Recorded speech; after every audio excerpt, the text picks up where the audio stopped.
ಶ್ರೀ ಗುರುಭ್ಯೋ ನಮಃ. ಹರಿ ಓಂ. ಜನ್ಮಾದ್ಯಸ್ಯ ಯತೋನ್ವಯಾದಿತರತಶ್ಚಾರ್ಥೇಷ್ವಭಿಜ್ಞಸ್ವರಾಟ್ ತೇನೇ ಬ್ರಹ್ಮಹೃದಾಯ ಆದಿಕವಯೇ ಮುಹ್ಯಂತಿ ಯಂ ಸೂರಯಃ. ತೇಜೋ ವಾರಿಮೃದಾಂ ಯಥಾ ವಿನಿಮಯೋ ಯತ್ರ ತ್ರಿಸರ್ಗೋ ಮೃಷಾ. ಧಾಮ್ನಾ ಸ್ವೇನ ಸದಾ ನಿರಸ್ತಕುಹಕಂ ಸತ್ಯಂ ಪರಂ ಧೀಮಹಿ.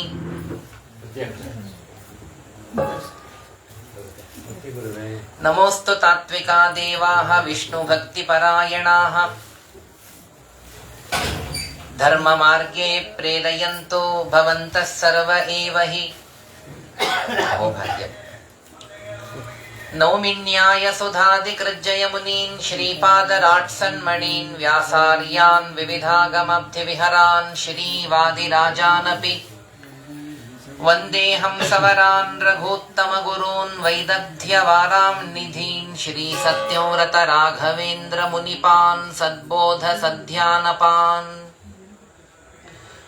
ಸತ್ಯಾಭಿಜ್ಞಕರಾಬ್ಜೋತ್ಥಾನ್ ಪಂಚಾಶದ್ವರ್ಷ ಪೂಜಕಾನ್ ಸತ್ಯ ಪ್ರಮೋದ ತೀರ್ಥಾರ್ಯಾನ್ ನೌಮಿನ್ಯಾಯ ಸುಧಾರತಾನ್. ಶಾಸ್ತ್ರೇಷು ಪಾರದೃಶ್ವಾನಂ ಶಾಸ್ತ್ರಜ್ಞೇಷು ಚ ವತ್ಸಲಂ ದೀನಭಕ್ತೋದ್ಧಾರಕರಂ ಸತ್ಯಾತ್ಮಾನಂ ಗುರುಂ ಭಜೆ. ವಿದ್ಯಾಪೀಠ ವಿಧಾತಾರಂ ವಿದ್ಯಾವಾರಿಧಿ ಚಂದಿರಂ ವಿದ್ಯಾರ್ಥಿವತ್ಸಲಂ ವಂದೇ ಮಹಾಮಹಿಮ ಸದ್ಗುರುಂ. ಆಪಾದಮೌಲಿಪರ್ಯಂತಂ ಗುರುಣಾಂ ಆಕೃತಿಂ ಸ್ಮರೇತ್ ತೇನ ವಿಘ್ನಾಃ ಪ್ರಣಶ್ಯಂತಿ ಸಿದ್ಧ್ಯಂತಿ ಚ ಮನೋರಥಾಃ. ಶ್ರೀ ಗುರುಭ್ಯೋ ನಮಃ. ಹರಿ ಓಂ. ಹರಿ ಓಂ. ಹರಿ ಓಂ.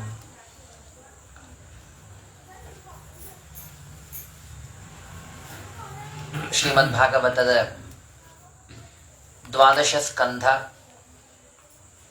ಆ ದ್ವಾದಶ ಸ್ಕಂಧವನ್ನ ಕೇಳುವುದಕ್ಕೆ ನಿನ್ನೆ ಆರಂಭವನ್ನು ಮಾಡಿದ್ವಿ. ಅನೇಕ ಭವಿಷ್ಯತ್ ರಾಜರ ಬಗ್ಗೆ ಎಲ್ಲ ಉಲ್ಲೇಖವನ್ನ ನೀಡಿ ಕಲಿಯುಗ ಹೇಗೆ ಇರ್ತದೆ ಅಂತನ್ನುವುದನ್ನ ಶ್ರೀಮದ್ ಭಾಗವತ ಒಂದು ಚಿತ್ರಣವನ್ನ ಕೊಟ್ಟಿದೆ. ಅದನ್ನೂ ಕೂಡ ನಿನ್ನೆ ದಿನ ನಾವು ಕೇಳಿ ತಿಳಿದ್ವಿ.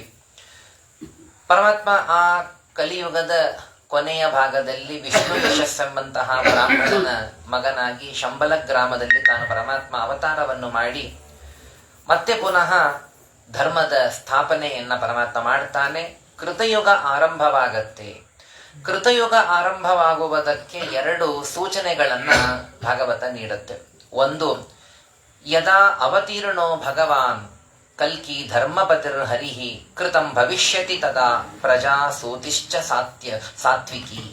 ಯಾವಾಗ ಪರಮಾತ್ಮ ತಾನು ಅವತಾರವನ್ನು ಮಾಡ್ತಾನೆ, ಪರಮಾತ್ಮ ಅವತಾರವನ್ನು ಮಾಡಿ ಪರಮಾತ್ಮನ ಅವತಾರವನ್ನು ಮಾಡಿದ ಕೆಲವೇ ವರ್ಷಗಳಲ್ಲೇ ಪರಮಾತ್ಮ ಅವತಾರ ಮಾಡಿ 821 ವರ್ಷಕ್ಕೇನೆ ಕಲ್ಕಿಯ ಒಂದು ಆ ಶಕ ವರ್ಷ ಮುಗಿಯತ್ತೆ. ಹಾಗೆ ಕೃತಯುಗ ಆರಂಭವಾಗತ್ತೆ.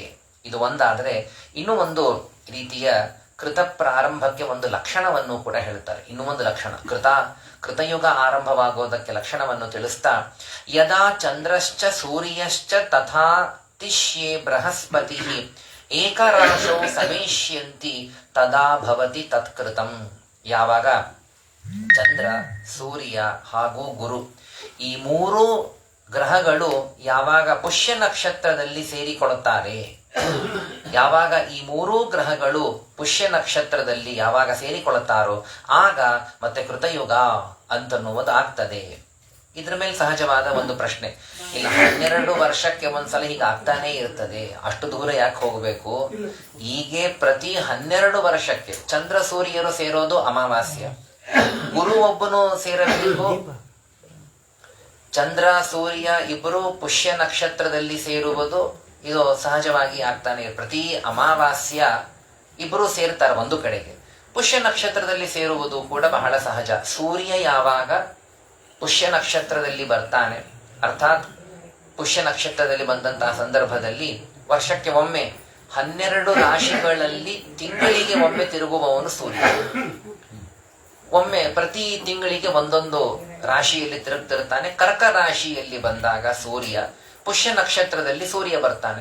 ಅದೇ ಹೊತ್ತಿಗೆ ಅಮಾವಾಸ್ಯ ಸೇರಿಕೊಳ್ತು ಅಂತಂದ್ರೆ ವರ್ಷಕ್ಕೆ ಒಮ್ಮೆ ಪುಷ್ಯ ನಕ್ಷತ್ರದಲ್ಲಿ ಸೂರ್ಯ ಚಂದ್ರರು ಇಬ್ರು ಸೇರೋದು ಸಹಜ, ಪ್ರತಿ ವರ್ಷಕ್ಕೊಮ್ಮೆ ಸೇರುತ್ತೆ.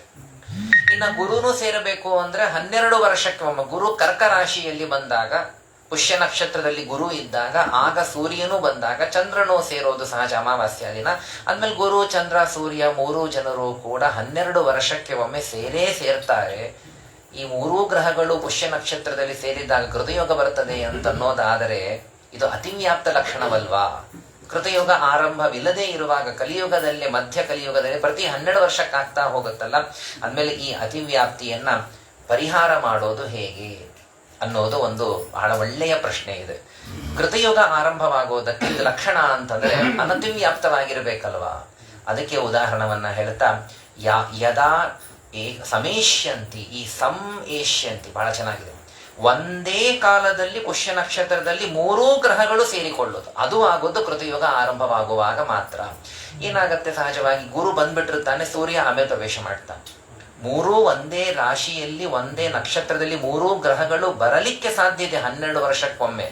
ಆದರೆ ಏಕದಾ ಪ್ರವೇಶ ಮಾಡೋದು ಅದು ಕೃತಯುಗದಲ್ಲಿ, ಕೃತಯುಗದ ಆರಂಭ ಹೊತ್ತಿಗೆ ಮಾತ್ರ. ಆದ್ರಿಂದಾಗಿ ಇದು ಅನತಿವ್ಯಾಪ್ತವಾದಂತಹ ಲಕ್ಷಣ ಅಂತ ಹೇಳಿ ಕೃತಯುಗದ ಬಗ್ಗೆ ಒಂದು ಮಾತನ್ನು ತಿಳಿಸ್ತಾರೆ. ಕಲ್ಕಿ ಅವತಾರ ಮಾಡೋದೇ ಕೃತಯುಗದ ಕೊನೆಯ ಸಂಧಿ ಕಾಲದಲ್ಲಿ. ಯಾಕಂದ್ರೆ ಕೃತಯುಗದಲ್ಲಿ ದೇವರಿಗೆ ಅವತಾರ, ಕಲಿಯುಗದಲ್ಲಿ ದೇವರಿಗೆ ಅವತಾರ ಇಲ್ಲ. ಆದ್ರಿಂದಾಗಿ ಆ ಸಂಧಿ ಕಾಲದಲ್ಲಿ ಅವತಾರವಾದ ಕೂಡಲೇ ಕೃತಯುಗ ಆರಂಭ. ಇದು ಒಂದು ಲಕ್ಷಣವಾದರೆ, ಇನ್ನೂ ಒಂದು ಲಕ್ಷಣ ಅಂತಂದ್ರೆ 3 ಗ್ರಹಗಳು ಏಕಕಾಲದಲ್ಲಿ ಪ್ರವೇಶ ಮಾಡೋದು, ಇರೋದು ಮಾತ್ರವಲ್ಲ. ಆ ರೀತಿಯಲ್ಲೂ ಕೂಡ ಹೇಳಿ ಕೃತಯುಗದ ಆರಂಭದ ಬಗ್ಗೆ ತಿಳಿಸಿಕೊಡ್ತಾರೆ. ಅಮಾವಾಸ್ಯ ದಿನ ಚಂದ್ರ ಸೂರ್ಯರಿಬ್ರು ಒಂದೇ ಕಡೆ ಸೇರ್ತಾರೆ. ಸೂರ್ಯಾಸ್ತ ಅಂದ್ರೆ ಚಂದ್ರೋದಯ ಇದ್ದಿದ್ದು ಪೌರ್ಣಮಿ ದಿವಸ ಆದ್ರೆ ಅದೇ ಇದು ಚಂದ್ರಾಷ್ಟನ ಆಗ್ತದ, ಸೂರ್ಯನು ಅಸ್ತ ಆಗ್ತಾನ. ಚಂದ್ರ 2.5 ದಿನಕ್ಕೆ ಒಂದೊಂದು ರಾಶಿ ಅಲ್ಲ, ಇದು ಅದಲ್ಲ. ಅಂದ್ರೆ ಈ ಚಂದ್ರ ಸೂರ್ಯೋದಯವಲ್ಲ, ಈ ಚಂದ್ರೋದಯ ಸೂರ್ಯೋದಯವಲ್ಲ, ರಾಶಿಯಲ್ಲಿ ಯಾವ ನಕ್ಷತ್ರದಲ್ಲಿ ಪ್ರವೇಶ ಮಾಡ್ತಾರೆ. ಸೂರ್ಯೋದಯ ಕಾಲದಲ್ಲಿ ಈ ಗ್ರಹಗಳು ಎಲ್ಲಿರುತ್ತಾರೋ ಆ ಸಮಯಕ್ಕೆ ಆ ರಾಶಿಯಲ್ಲಿ ಆ ನಕ್ಷತ್ರದಲ್ಲಿ ಅವರಿದ್ದಾರೆ. ಈ ಎಲ್ಲ ಇದಲ್ಲ ಅಂದ್ರೆ ಅಂದ್ರೆ ಈಗ ಸುಮ್ಮನೆ ಉದಾಹರಣೆಗೆ ಇವತ್ತು ನಕ್ಷತ್ರ ಯಾವುದು, ಆಶ್ಲೇಷ ನಕ್ಷತ್ರ. ಹೀಗಾಗಿ ಆಶ್ಲೇಷ ನಕ್ಷತ್ರದಲ್ಲಿ ಚಂದ್ರ ಇದ್ದಾನೆ ಇವತ್ತು. ಆಶ್ಲೇಷ ನಕ್ಷತ್ರದಲ್ಲಿದ್ದಾನೆ ಅಂದ್ರೆ ಇವತ್ತು ಇರ್ತಾನೆ, ಕದಾಚಿತ್ತು ನಾಳೆ ಬೆಳಗ್ಗೆನೂ ಇರಬಹುದು. ಅದು ಎಷ್ಟೊತ್ತಿದೆಯೋ ಘಟಿಕ. 2.5 ದಿನಕ್ಕೆ ಒಂದು ರಾಶಿಯನ್ನು ಬದಲಾಯಿಸ್ತಾನೆ ಚಂದ್ರ. ಅಂದ್ರೆ ಸುಮಾರು 2.5 ನಕ್ಷತ್ರಗಳನ್ನು ಬದಲಾಯಿಸ್ತಾನೆ. ಒಂದು ನಕ್ಷತ್ರದಲ್ಲಿ ಅಂದಾಜಿನಲ್ಲಿ 60 ಘಟಿಕ, ಇನ್ನು ಸ್ವಲ್ಪ ಕಮ್ಮಿ ಹೆಚ್ಚು ಇರ್ತದೆ. ಅಂದ್ರೆ ಒಂದು ದಿನಕ್ಕೆ ಒಮ್ಮೆ ಅದು ಆರಂಭವಾಗೋದ್ರ ಮೇಲೂ ಇದೆ. ಕೆಲವು ಸಲ 62 ಘಟಿಕ, 63 ಘಟಿಕ ಆದವರೆಗೂ ಕೂಡ ಒಂದು ನಕ್ಷತ್ರದಲ್ಲಿ ಚಂದ್ರ ಇರ್ತಾನೆ. ವ್ಯತ್ಯಾಸವಾಗೋದು. ಕೆಲವು ಸಲ ಇನ್ನು ನ್ಯೂನವಾಗಿ ಕ್ಷಯತಿಥಿಗಳು ಬರ್ತದೆ. ಹಂಗಿದ್ದಂತೆ ನಕ್ಷತ್ರಗಳು ಒಂದೇ ದಿನದಲ್ಲೇನೆ 2 ನಕ್ಷತ್ರಗಳು ಬಂದು ಹೋಗುತ್ತೆ, ಅದು ಕೂಡ ಇದೆ. ಅದರಿಂದ ಚಂದ್ರ ಇರುವ ನಕ್ಷತ್ರ, ಈ ಉದಯ ಅಸ್ತಗಳು ನಮಗೆ ಕಾಣಿಸುವಂತಹದ್ದು ಬೇರೆ. ಆ ನಕ್ಷತ್ರದಲ್ಲಿ ಎಲ್ಲಿ ಇದೆ ಅಂದ್ರೆ, ನಾವು ಆಕಾಶವನ್ನೇ 360 ಡಿಗ್ರಿಯಾಗಿ ಇಟ್ಟುಕೊಂಡು ನಾವು ಮಾನವನ್ನ ಹಾಕಿದಾಗ ಅಲ್ಲಿ 30 ಡಿಗ್ರಿಗೆ ಒಂದೊಂದು ರಾಶಿ, ಅದರ ಒಳಗೆ ಮತ್ತೆ 9 ಪಾದಗಳು ನಕ್ಷತ್ರಗಳದು. ಅದು ಕೆಲವು ಸಲ 2, 1, 3 ಹೀಗೂ ಆಗ್ತದೆ. ಅದರಿಂದ ಆ ರೀತಿಯ ಲೆಕ್ಕ ಹಾಕಿದಾಗ ಚಂದ್ರ ಉದಯದ ಹೊತ್ತಿಗೆ, ಬೆಳಗಿನ ಸಮಯದಲ್ಲಿ ಎಲ್ಲಿ ಚಂದ್ರ ಇರ್ತಾನೆ ಅನ್ನೋದ್ರ ಮೇಲೇನೆ ಆ ರಾಶಿಯಲ್ಲಿ ಇದ್ದಾನೆ ಅಂತ ನೋಡಿದಾಗ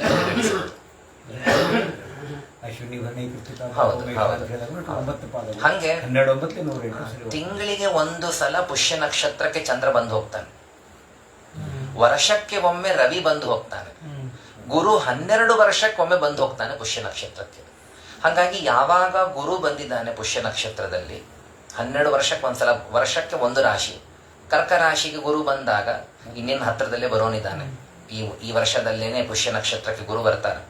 ಅದರಿಂದ ಯಾವಾಗ ಪುಷ್ಯ ನಕ್ಷತ್ರದಲ್ಲಿ ಗುರು ಬರ್ತಾನೆ, ಆಗ ಚಂದ್ರನೂ ರವಿನೂ ಕೂಡ ಆ ಪುಷ್ಯ ನಕ್ಷತ್ರಕ್ಕೆ ಬಂದ ಸಂದರ್ಭದಲ್ಲಿ, ಅಂದರೆ ಉದಾಹರಣೆಗೆ ನಾವು ಮೇ, ಜೂನ್, ಜುಲೈ, ಆಗಸ್ಟ್ ಹೊತ್ತಿಗೆ ಅಲ್ಲಿ ರವಿ ಬರ್ತಾನೆ. 2026 ಪ್ರಾಯ 2026 ಗುರು ಪುಷ್ಯ ನಕ್ಷತ್ರದಲ್ಲಿ ಇರೋದಾದರೆ ಅದನ್ನು ಈ ಸಲ ನೋಡಬೇಕು. ಅಲ್ಲಿ ಗುರು ಬಂದಾಗ ರವಿನೂ ಆಗಸ್ಟ್ ತಿಂಗಳಿನಲ್ಲಿ, ಆವಾಗ ಕರ್ಕ ಸಂಕ್ರಮಣ, ಜುಲೈ ಆದ ಮೇಲೆ ಕರ್ಕ ಸಂಕ್ರಮಣ, ಹಾಗಾಗಿ ಕರ್ಕಕ್ಕೆ ಬಂದಾಗ ಪುಷ್ಯ ನಕ್ಷತ್ರದಲ್ಲಿ ಅಲ್ಲಿ ರವಿನೂ ಬರ್ತಾನೆ. ಅದೇ ಹೊತ್ತಿಗೆ ಅಮಾವಾಸ್ಯ ತಿಥಿನೂ ಬಂತು ಅಂತಂದ್ರೆ ಸೂರ್ಯ ಇದ್ದಲ್ಲೇನೆ ಚಂದ್ರನೂ ಬಂದಿರ್ತಾನಲ್ಲಿ. ಹೀಗಾಗಿ ಚಂದ್ರನೂ ಅಲ್ಲೇ ಬಂದಿರುವಂತ ಸಂದರ್ಭ.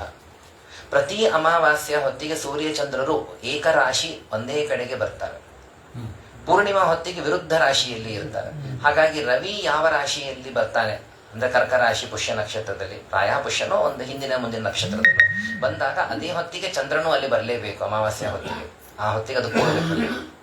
ಆದ್ರಿಂದಾಗಿ ಆ ಪ್ರತಿ 12 ವರ್ಷಕ್ಕೆ ಒಂದು ಸಲ ಈ ಯೋಗ ಬರೋದು ಸಹಜ. ಅದರಿಂದ ಕೃತಯೋಗ ಆರಂಭ ಅಂತ ಹೇಗೆ ಅಂದ್ರೆ ಏಕದಾ ಪ್ರವೇಶ ಮಾಡಬೇಕು. ಒಟ್ಟಿಗೆ ಒಂದು ಕಡೆಗೆ ಇರೋದು ಮಾತ್ರವಲ್ಲ, ಪ್ರವೇಶನೇ ಯುಗಪತ್ತಾಗಬೇಕು. ಅದು ಬಹಳ ವಿರಲ. ಅದು ಆಗ ಅಂತ ವ್ಯಾಖ್ಯಾನಕಾರರು ಹಾಗರ್ಥವನ್ನು ಬರೀತಾರೆ. ವಿಜಯಧ್ವಜ ತೀರ್ಥರೆಲ್ಲರೂ ಹಾಗರ್ಥವನ್ನು ಬರೀತಾರೆ. ಯೇ ತೀತಾ ವರ್ತಮಾನ ಯೇ ಭವಿಷ್ಯಂತಿ ಪಾರ್ಥಿವಾಹ ತೇತ ಉದ್ದೇಶತಃ ಪ್ರೋಕ್ತಾಹ ವಂಶಜಾ ಸೂರ್ಯ ಸೋಮಯೋ. ಹೀಗೆ ಅನೇಕ ಜನ ಅವರು ಆ ಸಂದರ್ಭದಲ್ಲಿ ಕೃತಯೋಗ ಆದ ಕೂಡಲೇ ಅನೇಕರ ಅವತಾರವನ್ನು ಮಾಡ್ತಾರೆ ಅನ್ನುವುದನ್ನು ತಿಳಿಸ್ತಾ, ಹೀಗೆ ಯದಾ ದೇವರ್ಷಯ ಸಪ್ತ, ಇನ್ನು ಅನೇಕ ನಿಮಿತ್ತಗಳನ್ನು ಕೂಡ ಇಲ್ಲಿ ಅದನ್ನು ತಿಳಿಸ್ತಾರೆ. ಹೀಗೆ ತಿಳಿಸಿ ಮುಂದೆ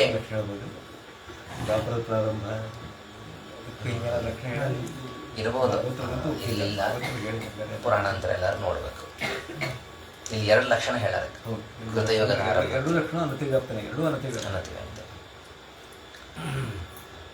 ಹೀಗೆ ಆ ರೀತಿಯಲ್ಲಿ ದಿವ್ಯಾಬ್ದಾನಾಂ ಸಹಸ್ರೇತು ಪ್ರತಿಯಾತೆ ಪುನಃಕೃತಂ, ಮತ್ತು ಲೆಕ್ಕದಿಂದಲೂ ಕೂಡ ಹೇಳುತ್ತಾರೆ. ಸುಮಾರು 12,000 ವರ್ಷಗಳು ಒಂದು ಮಹಾಯುಗದ ಪ್ರಮಾಣ. ಅದರಲ್ಲಿ ದೇವತಾಮಾನದ ಪ್ರಕಾರ 1,000 ವರ್ಷಗಳು ಕಲಿಯುಗದ ಪ್ರಮಾಣ. 100 ವರ್ಷ ಹಿಂದೆ 100 ವರ್ಷ ಮುಂದೆ ಅದರ ಮತ್ತೆ ಸಂಧಿಕಾಲ. ಹೀಗಾಗಿ ಸಂಧಿಕಾಲ ಸಹಿತವಾಗಿ ಭಾಗವತ 3ನೇ ಸ್ಕಂದದಲ್ಲಿ ಹೇಳಬೇಕಾದಾಗ ಒಟ್ಟಿಗೆ 12,000 ವರ್ಷವಾದರೆ ಒಂದು ಮಹಾಯುಗದ ಪ್ರಮಾಣ. 4 ಯುಗಗಳು ಸೇರಿದರೆ 12,000 ವರ್ಷ ದೇವತಾಮಾನದ ಪ್ರಕಾರ. ಅದರಲ್ಲಿ 4,000 ವರ್ಷ ಕೃತಯುಗ, 3,000 ವರ್ಷ ತ್ರೇತಾಯುಗ, 2,000 ವರ್ಷ ದ್ವಾಪರ ಯುಗ, 1,000 ವರ್ಷ ಕಲಿಯುಗ. ಅದರ ದಶಾಂಶಗಳು ಹಿಂದೆ ಮುಂದೆ ಸಂಧಿಕಾಲಗಳು. ಹಾಗಾಗಿ 400, 4,000, 400 ಇದು ಕೃತಯುಗದ ಪ್ರಮಾಣ. 300, 3,300, 200, 2,200, 100, 1,000, 100 ಹೀಗೆ ಲೆಕ್ಕ ಹಾಕಿದರೆ ಎಲ್ಲ ಸೇರಿದರೆ 12,000 ವರ್ಷಗಳಾಗತ್ತೆ. ಇಷ್ಟು ಮಹಾಯುಗದ ಪ್ರಮಾಣ. ಹಾಗಾಗಿ 1,000 ವರ್ಷ ಮುಗಿದ ಕೂಡಲೇ ಕೃತಯುಗ ಆರಂಭವಾಗತ್ತೆ. ಸಂಧಿ ಸಹಿತವಾದ 1,000 ವರ್ಷ ಮುಗೀತು ಅಂತಂದ್ರೆ ಕೃತಯುಗ ಆರಂಭವಾಗತ್ತೆ. ಇದು ಜ್ಯೋತಿಷ್ಯ ರೀತಿಯಿಂದಲೂ ಕೂಡ ಒಂದು ನಮಗೆ ಜ್ಞಾಪಕವನ್ನ ತಿಳಿಸಿಕೊಡ್ತಾರೆ. ಹೀಗೆ ಆ ರೀತಿಯಲ್ಲಿ ದೇವಾಪಿಹಿ ಶಂತನೋರ್ಭ್ರಾತ ಮರುಶ್ಚ ಇಕ್ಷ್ವಾಕು ವಂಶಜಃ ಕಲಾಪಗ್ರಾಮ ಆಸಾತೆ ಮಹಾಯೋಗ ಬಲಾನ್ವಿತೌ ತೌ ಇಹ ಏತ್ಯ ಕಲೇರಂತೆ. ಶಂತನುವಿನ ಯಾವ ಮತ್ತೆ ಅಣ್ಣ ಇದ್ದ ದೇವಾಪಿ ಅಂತನ್ನುವುದಾಗಿ 3 ಜನರನ್ನ ನಾವು ಕಾಣ್ತೀವಿ. ದೇವಾಪಿ, ಬಾಲ್ಹೀಕ ಮತ್ತು ಶಂತನು ಅಂತನ್ನುವುದಾಗಿ 3 ಜನ ಇವರು ಅಣ್ಣ ತಮ್ಮಂದ್ರು ಪ್ರತೀಪ ಮಹಾರಾಜನಿಗೆ. ಆ ಪ್ರತೀಪ ಮಹಾರಾಜನ 3 ಜನ ಏನ್ ಮಕ್ಕಳಿದ್ದಾರೆ, ದೇವಾಪಿ, ಬಾಲ್ಹೀಕ ಮತ್ತು ಶಂತನು ಅಂತ. ಶಂತನು ತುಂಬಾ ಚಿಕ್ಕವನು, ಕಿರಿಯ. ಶಂತನುನೇ ವರುಣನ ಅವತಾರ. ಮುಂದೆ ಭೀಷ್ಮಾಚಾರ್ಯರೆಲ್ಲರೂ ಕೂಡ ಅವರಲ್ಲಿ ಹುಟ್ಟುತ್ತಾರೆ. ಆದರೆ ಯಾವ ದೇವಾಪಿ ಇದ್ದ ಅವನು ತಾನು ಮತ್ತೆ ಈ ಕಲಾಪ ಗ್ರಾಮದಲ್ಲಿ ತುಂಬಾ ಯೋಗ, ಬಹಳ ಬಲ ಅನ್ನುವ ಕಾರಣಕ್ಕಾಗಿ ಇಷ್ಟು ಆಯುಷ್ಯವನ್ನು ಕೂಡ ಪಡೆದವನು. ಮತ್ತು ತ್ವಗ್ದೋಷಯುಕ್ತ ದೇವಾಪಿಹಿ ಜಗಾಮ ತಪಸೇವನಂ ಅಂತ ಆಚಾರ್ಯರು ನಿರ್ಣಯದಲ್ಲಿ ಹೇಳ್ತಾರೆ. ತ್ವಗ್ದೋಷಯುಕ್ತ ದೇವಾಪಿಹಿ, ಆಗ ದೇವಾಪಿಗೆ ಚರ್ಮದೋಷ ಇತ್ತು. ಆದ್ರಿಂದಾಗಿ ತಪಸ್ಸಿಗಾಗಿ ಕಾಡಿಗೆ ಹೋಗಿಬಿಟ್ಟ ಅಂತ. ಅವನಿಗೆ ಅನೇಕ ಶಕ್ತಿ ಇದೆ. ಮಹಾಯೋಗ ಬಲಾನ್ವಿತ, ಯೋಗ ಅಂದ್ರೆ ಅಣಿಮಾದಿ ಅಷ್ಟ ಐಶ್ವರ್ಯಗಳಿತ್ತು ಅಂತನ್ನುವುದಾಗಿಯೂ ಕೂಡ ಇಲ್ಲಿ ತಿಳಿಸ್ತಾರೆ. ಹಾಗೆ ಅಂತಹ ಆ ಏನು ದೇವಾಪಿ ಇದ್ದ, ಆ ದೇವಾಪಿ ಕಲಾಪ ಗ್ರಾಮದಲ್ಲಿ ಇದ್ದು, ಮತ್ತು ಮನು ಅಥವಾ ಮರು 2 ಪಾಠಗಳು. ಆ ಮರು ಅಂತನ್ನುವ ಇಕ್ಷ್ವಾಕು ವಂಶದಲ್ಲಿ ಬಂದಂತಹ ಒಬ್ಬ ರಾಜ. ಈ ರೀತಿಯಲ್ಲಿ ಇವರಿಬ್ಬರೂ ಕೂಡ ಸೇರಿಕೊಂಡು ಇಲ್ಲಿಗೆ ಬಂದು ಆ ಕೃಷ್ಣನಿಂದ ದೇವರಿಂದ ಶಿಕ್ಷಿತರಾಗಿ ವರ್ಣಾಶ್ರಮಾಚಾರವನ್ನ ಮತ್ತೆ ಆರಂಭ ಮಾಡ್ತಾರಂತೆ ಕೃತಯುಗದಲ್ಲಿ. ಅಂತಹ ದೊಡ್ಡ ವ್ಯಕ್ತಿಗಳು ದೇವಾಪಿ ಹಾಗೂ ಮರು ಅನ್ನುವಂತಹ ಇಕ್ಷ್ವಾಕು ಕುಲದಲ್ಲಿ ಬಂದಂತಹ ಒಬ್ಬ ರಾಜ. ಶಂತನು ಅಂತೂ ದೇವಾಪಿ ಅಂತನ್ನೋದಂತೂ ಪ್ರದೀಪನ ಕುರುವಂಶದಲ್ಲಿ, ಕುರುವಂಶ ಇಕ್ಷ್ವಾಕು ವಂಶ, ಸೂರ್ಯವಂಶ ಚಂದ್ರವಂಶದ ಇಬ್ಬರು ರಾಜರು ಸೇರಿಕೊಂಡು ಮತ್ತೆ ಧರ್ಮವನ್ನ ಅವರು ಬೆಳೆಸ್ತಾರೆ. ವರ್ಣಾಶ್ರಮ ಯುತಂ ಧರ್ಮಂ ಪೂರ್ವವತ್ ಪ್ರಥಯಿಷ್ಯತಃ ಕೃತಂ ತ್ರೇತಾ ದ್ವಾಪರಂಚ ಕಲಿಶ್ಚೇತಿ ಚತುರ್ಯುಗಂ ಅನೇನ ಕ್ರಮಯೋಗೇನ ಭುವಿ ಪ್ರಾಣಿಷು ವರ್ತತೆ. ಈ ರೀತಿಯಲ್ಲಿ ಮತ್ತೆ 4 ಯುಗಗಳು ಕ್ರಮವಾಗಿ ನಡೆಯುವಂತಹದ್ದು. ಹೀಗೆ ಕಾಡಿಗೆ ಹೋಗ್ಬಿಟ್ಟ ರಾಜನಾಗ್ಲಿಕ್ಕೆ, ಅದರಿಂದಲೇ ಅವನು ರಾಜನಾಗ್ಲಿಲ್ಲ, ಕಾಡಿಗೆ ಹೋಗ್ಬಿಟ್ಟ. ಅದು ವೈರಾಗ್ಯಕ್ಕೆ ಅನುಕೂಲ ಆಗ್ಬಿಡುತ್ತೆ. ರಾಜ್ಯ ಆಡೋದಕ್ಕೆ ಧೃತರಾಷ್ಟ್ರನಂತೆ ಒಂದರ್ಥದಲ್ಲಿ. ಹೀಗಾಗಿ ಧೃತರಾಷ್ಟ್ರನಂತೆ ಇವನು ರಾಜ್ಯ ಆಡಲಿಲ್ಲ. ಬಾಲ್ಮೀಕ ರಾಜ, ಬಾಲ್ಮೀಕ ಪ್ರದೇಶಕ ರಾಜನಾದ. ಶಂತನು ಇಲ್ಲಿ ರಾಜನಾದ. 3 ಜನರಲ್ಲಿ ರಾಜನ್ ಏತೆ ಮಯಾ ಪ್ರೋಕ್ತಾಹ ನರದೇವಾಸ್ತಥಾ ಪರೆ ಭೂಮೋ ಮಮತ್ವಂ ಕೃತ್ವಾಂತೆ ಹಿತ್ವೇ ಮಾಂ ನಿಧನಂ ಗತಾಃ. ಇಲ್ಲಿ ಮತ್ತೊಂದು ಮಾತನ್ನು ಹೇಳ್ತಾರೆ.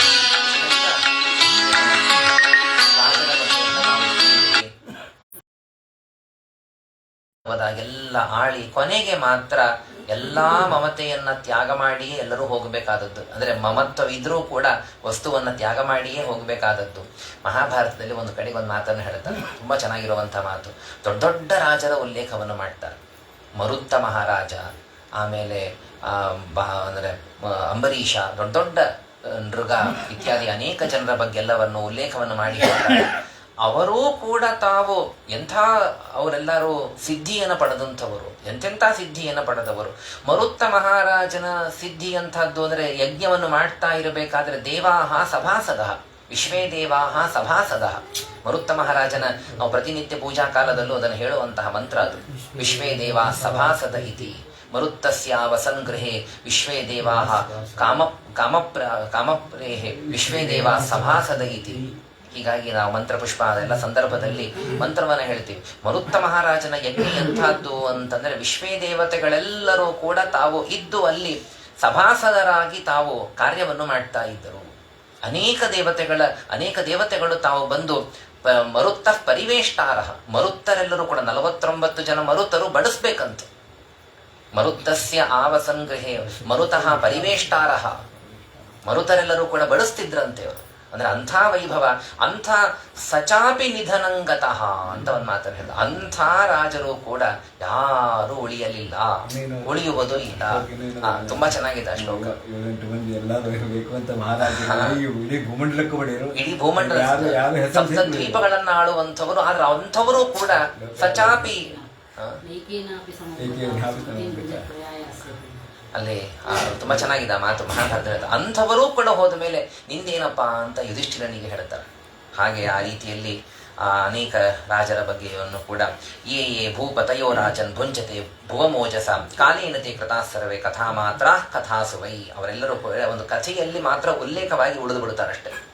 ಒಂದು ಕಥೆಯಲ್ಲಿ ಅವರ ಉಲ್ಲೇಖ ಮಾತ್ರ ಆ ರೀತಿಯಲ್ಲಿ ಇರುವಂತಹದ್ದು ಅಂತ ವೈರಾಗ್ಯ ಬರುವಂತೆಯೋ ಆ ಮಾತುಗಳನ್ನು ವಿಶೇಷವಾಗಿ ತಿಳಿಸ್ತಾ, ಇನ್ನು ಇಲ್ಲಿ ಚತುರ್ಯುಗದ ಧರ್ಮ ವಿಭಾಗವನ್ನ ಮುಂದೆ ತಿಳಿಸ್ತಾರೆ. ಹಾಗೂ ಕಲಿದೋಷದ ಪರಿಹಾರ ಹೇಗೆ ಮಾಡಿಕೊಳ್ಬೇಕು, ಕಲಿಯ ದೋಷಗಳು ಅದರ ಪರಿಹಾರವನ್ನು ಕೂಡ ಹೇಗೆ ಮಾಡಿಕೊಳ್ಬೇಕು ಅಂತನ್ನುವುದನ್ನು ಕೂಡ ವಿಶೇಷವಾಗಿ ಅದನ್ನು ತಿಳಿಸ್ತಾರೆ. ಮತ್ಕೃತೆ ಪಿತೃಪುತ್ರಾಣಾಂ ಭ್ರಾತೃಣಾಂ ಚಾಪಿ ವಿಗ್ರಹ ಜಾಯತೆ ಹ್ಯಸತಾಂ ರಾಜ್ಯೆ ಮಮತಾ ಬದ್ಧಚೇತಸಾಂ. ಮತ್ತು ಕಲಿಯುಗದ ಬಗ್ಗೆ ಇಲ್ಲಿ 4 ಯುಗಗಳ ಧರ್ಮದ ಬಗ್ಗೆ ತಿಳಿಸುವಕ್ಕಿಂತ ಪೂರ್ವದಲ್ಲಿ ಮತ್ತೊಮ್ಮೆ ವಿಶೇಷವಾಗಿ ಕಲಿಯುಗದ ಬಗ್ಗೆ ಹೇಳಿ ಆಮೇಲೆ ಆ ಧರ್ಮವನ್ನು ಹೇಳುವುದಕ್ಕೆ ಆರಂಭವನ್ನು ಮಾಡ್ತಾರೆ. ಮತ್ಕೃತೆ ಪಿತೃಪುತ್ರಾಣಾಂ ಭ್ರಾತೃಣಾಂ ಚಾಪಿ ವಿಗ್ರಹ. ಅನೇಕ ಜನರಲ್ಲಿ ಅಂದರೆ ಭೂಮಿಯನ್ನು ಗೆಲ್ಲಬೇಕು ಅಂತನ್ನುವ ಕಾರಣಕ್ಕಾಗಿ, ಭೂಮಿಯನ್ನು ಗೆಲ್ಲಬೇಕು ಅಂತನ್ನುವುದಕ್ಕಾಗಿ ತಂದೆ ಮಕ್ಕಳು ಅಣ್ಣ ತಮ್ಮಂದರು ಎಲ್ಲರಲ್ಲೂ ಕೂಡ ರಾಜ್ಯಕ್ಕಾಗಿ ಆ ರೀತಿಯಲ್ಲಿ ಕಲಹ ಎಲ್ಲವೂ ಕೂಡ ಆಗತ್ತೆ. ಮಮೈವ ಇಯಂ ಮಹೀಕೃತ್ಸ್ನ ನತೇ ಮೂಢ ಇತಿವಾದಿನಃ. ಹೀಗಾಗಿ ಆ ಭೂಮಿಗಾಗಿ ಎಲ್ಲ ಜಗಳಗಳೆಲ್ಲ ಆರಂಭವಾಗುವಂತಹದ್ದು ಇದು ಕಲಿಯುಗದ ವಿಶೇಷವಾದಂತಹ ಚರ್ಯೆ ಹೀಗೆ ಇರುತ್ತದೆ.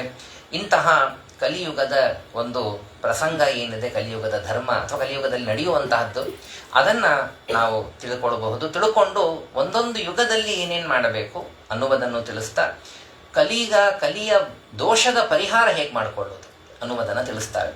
ಪರೀಕ್ಷಿತ ಮಹಾರಾಜ ಕೇಳುವಂತಹ ಪ್ರಶ್ನೆ, ಕೇನೋಪಾಯೇನ ಭಗವನ್ ಕಲೇರ್ ದೋಷಾನ್ ಕಲೌ ಜನಾಃ ವಿಧಮಿಷ್ಯಂತಿ ಉಪಚಿತಾಂಸ್ತನ್ಮೇ ಬ್ರೂಹಿ ಯಥಾ ಮುನೇ.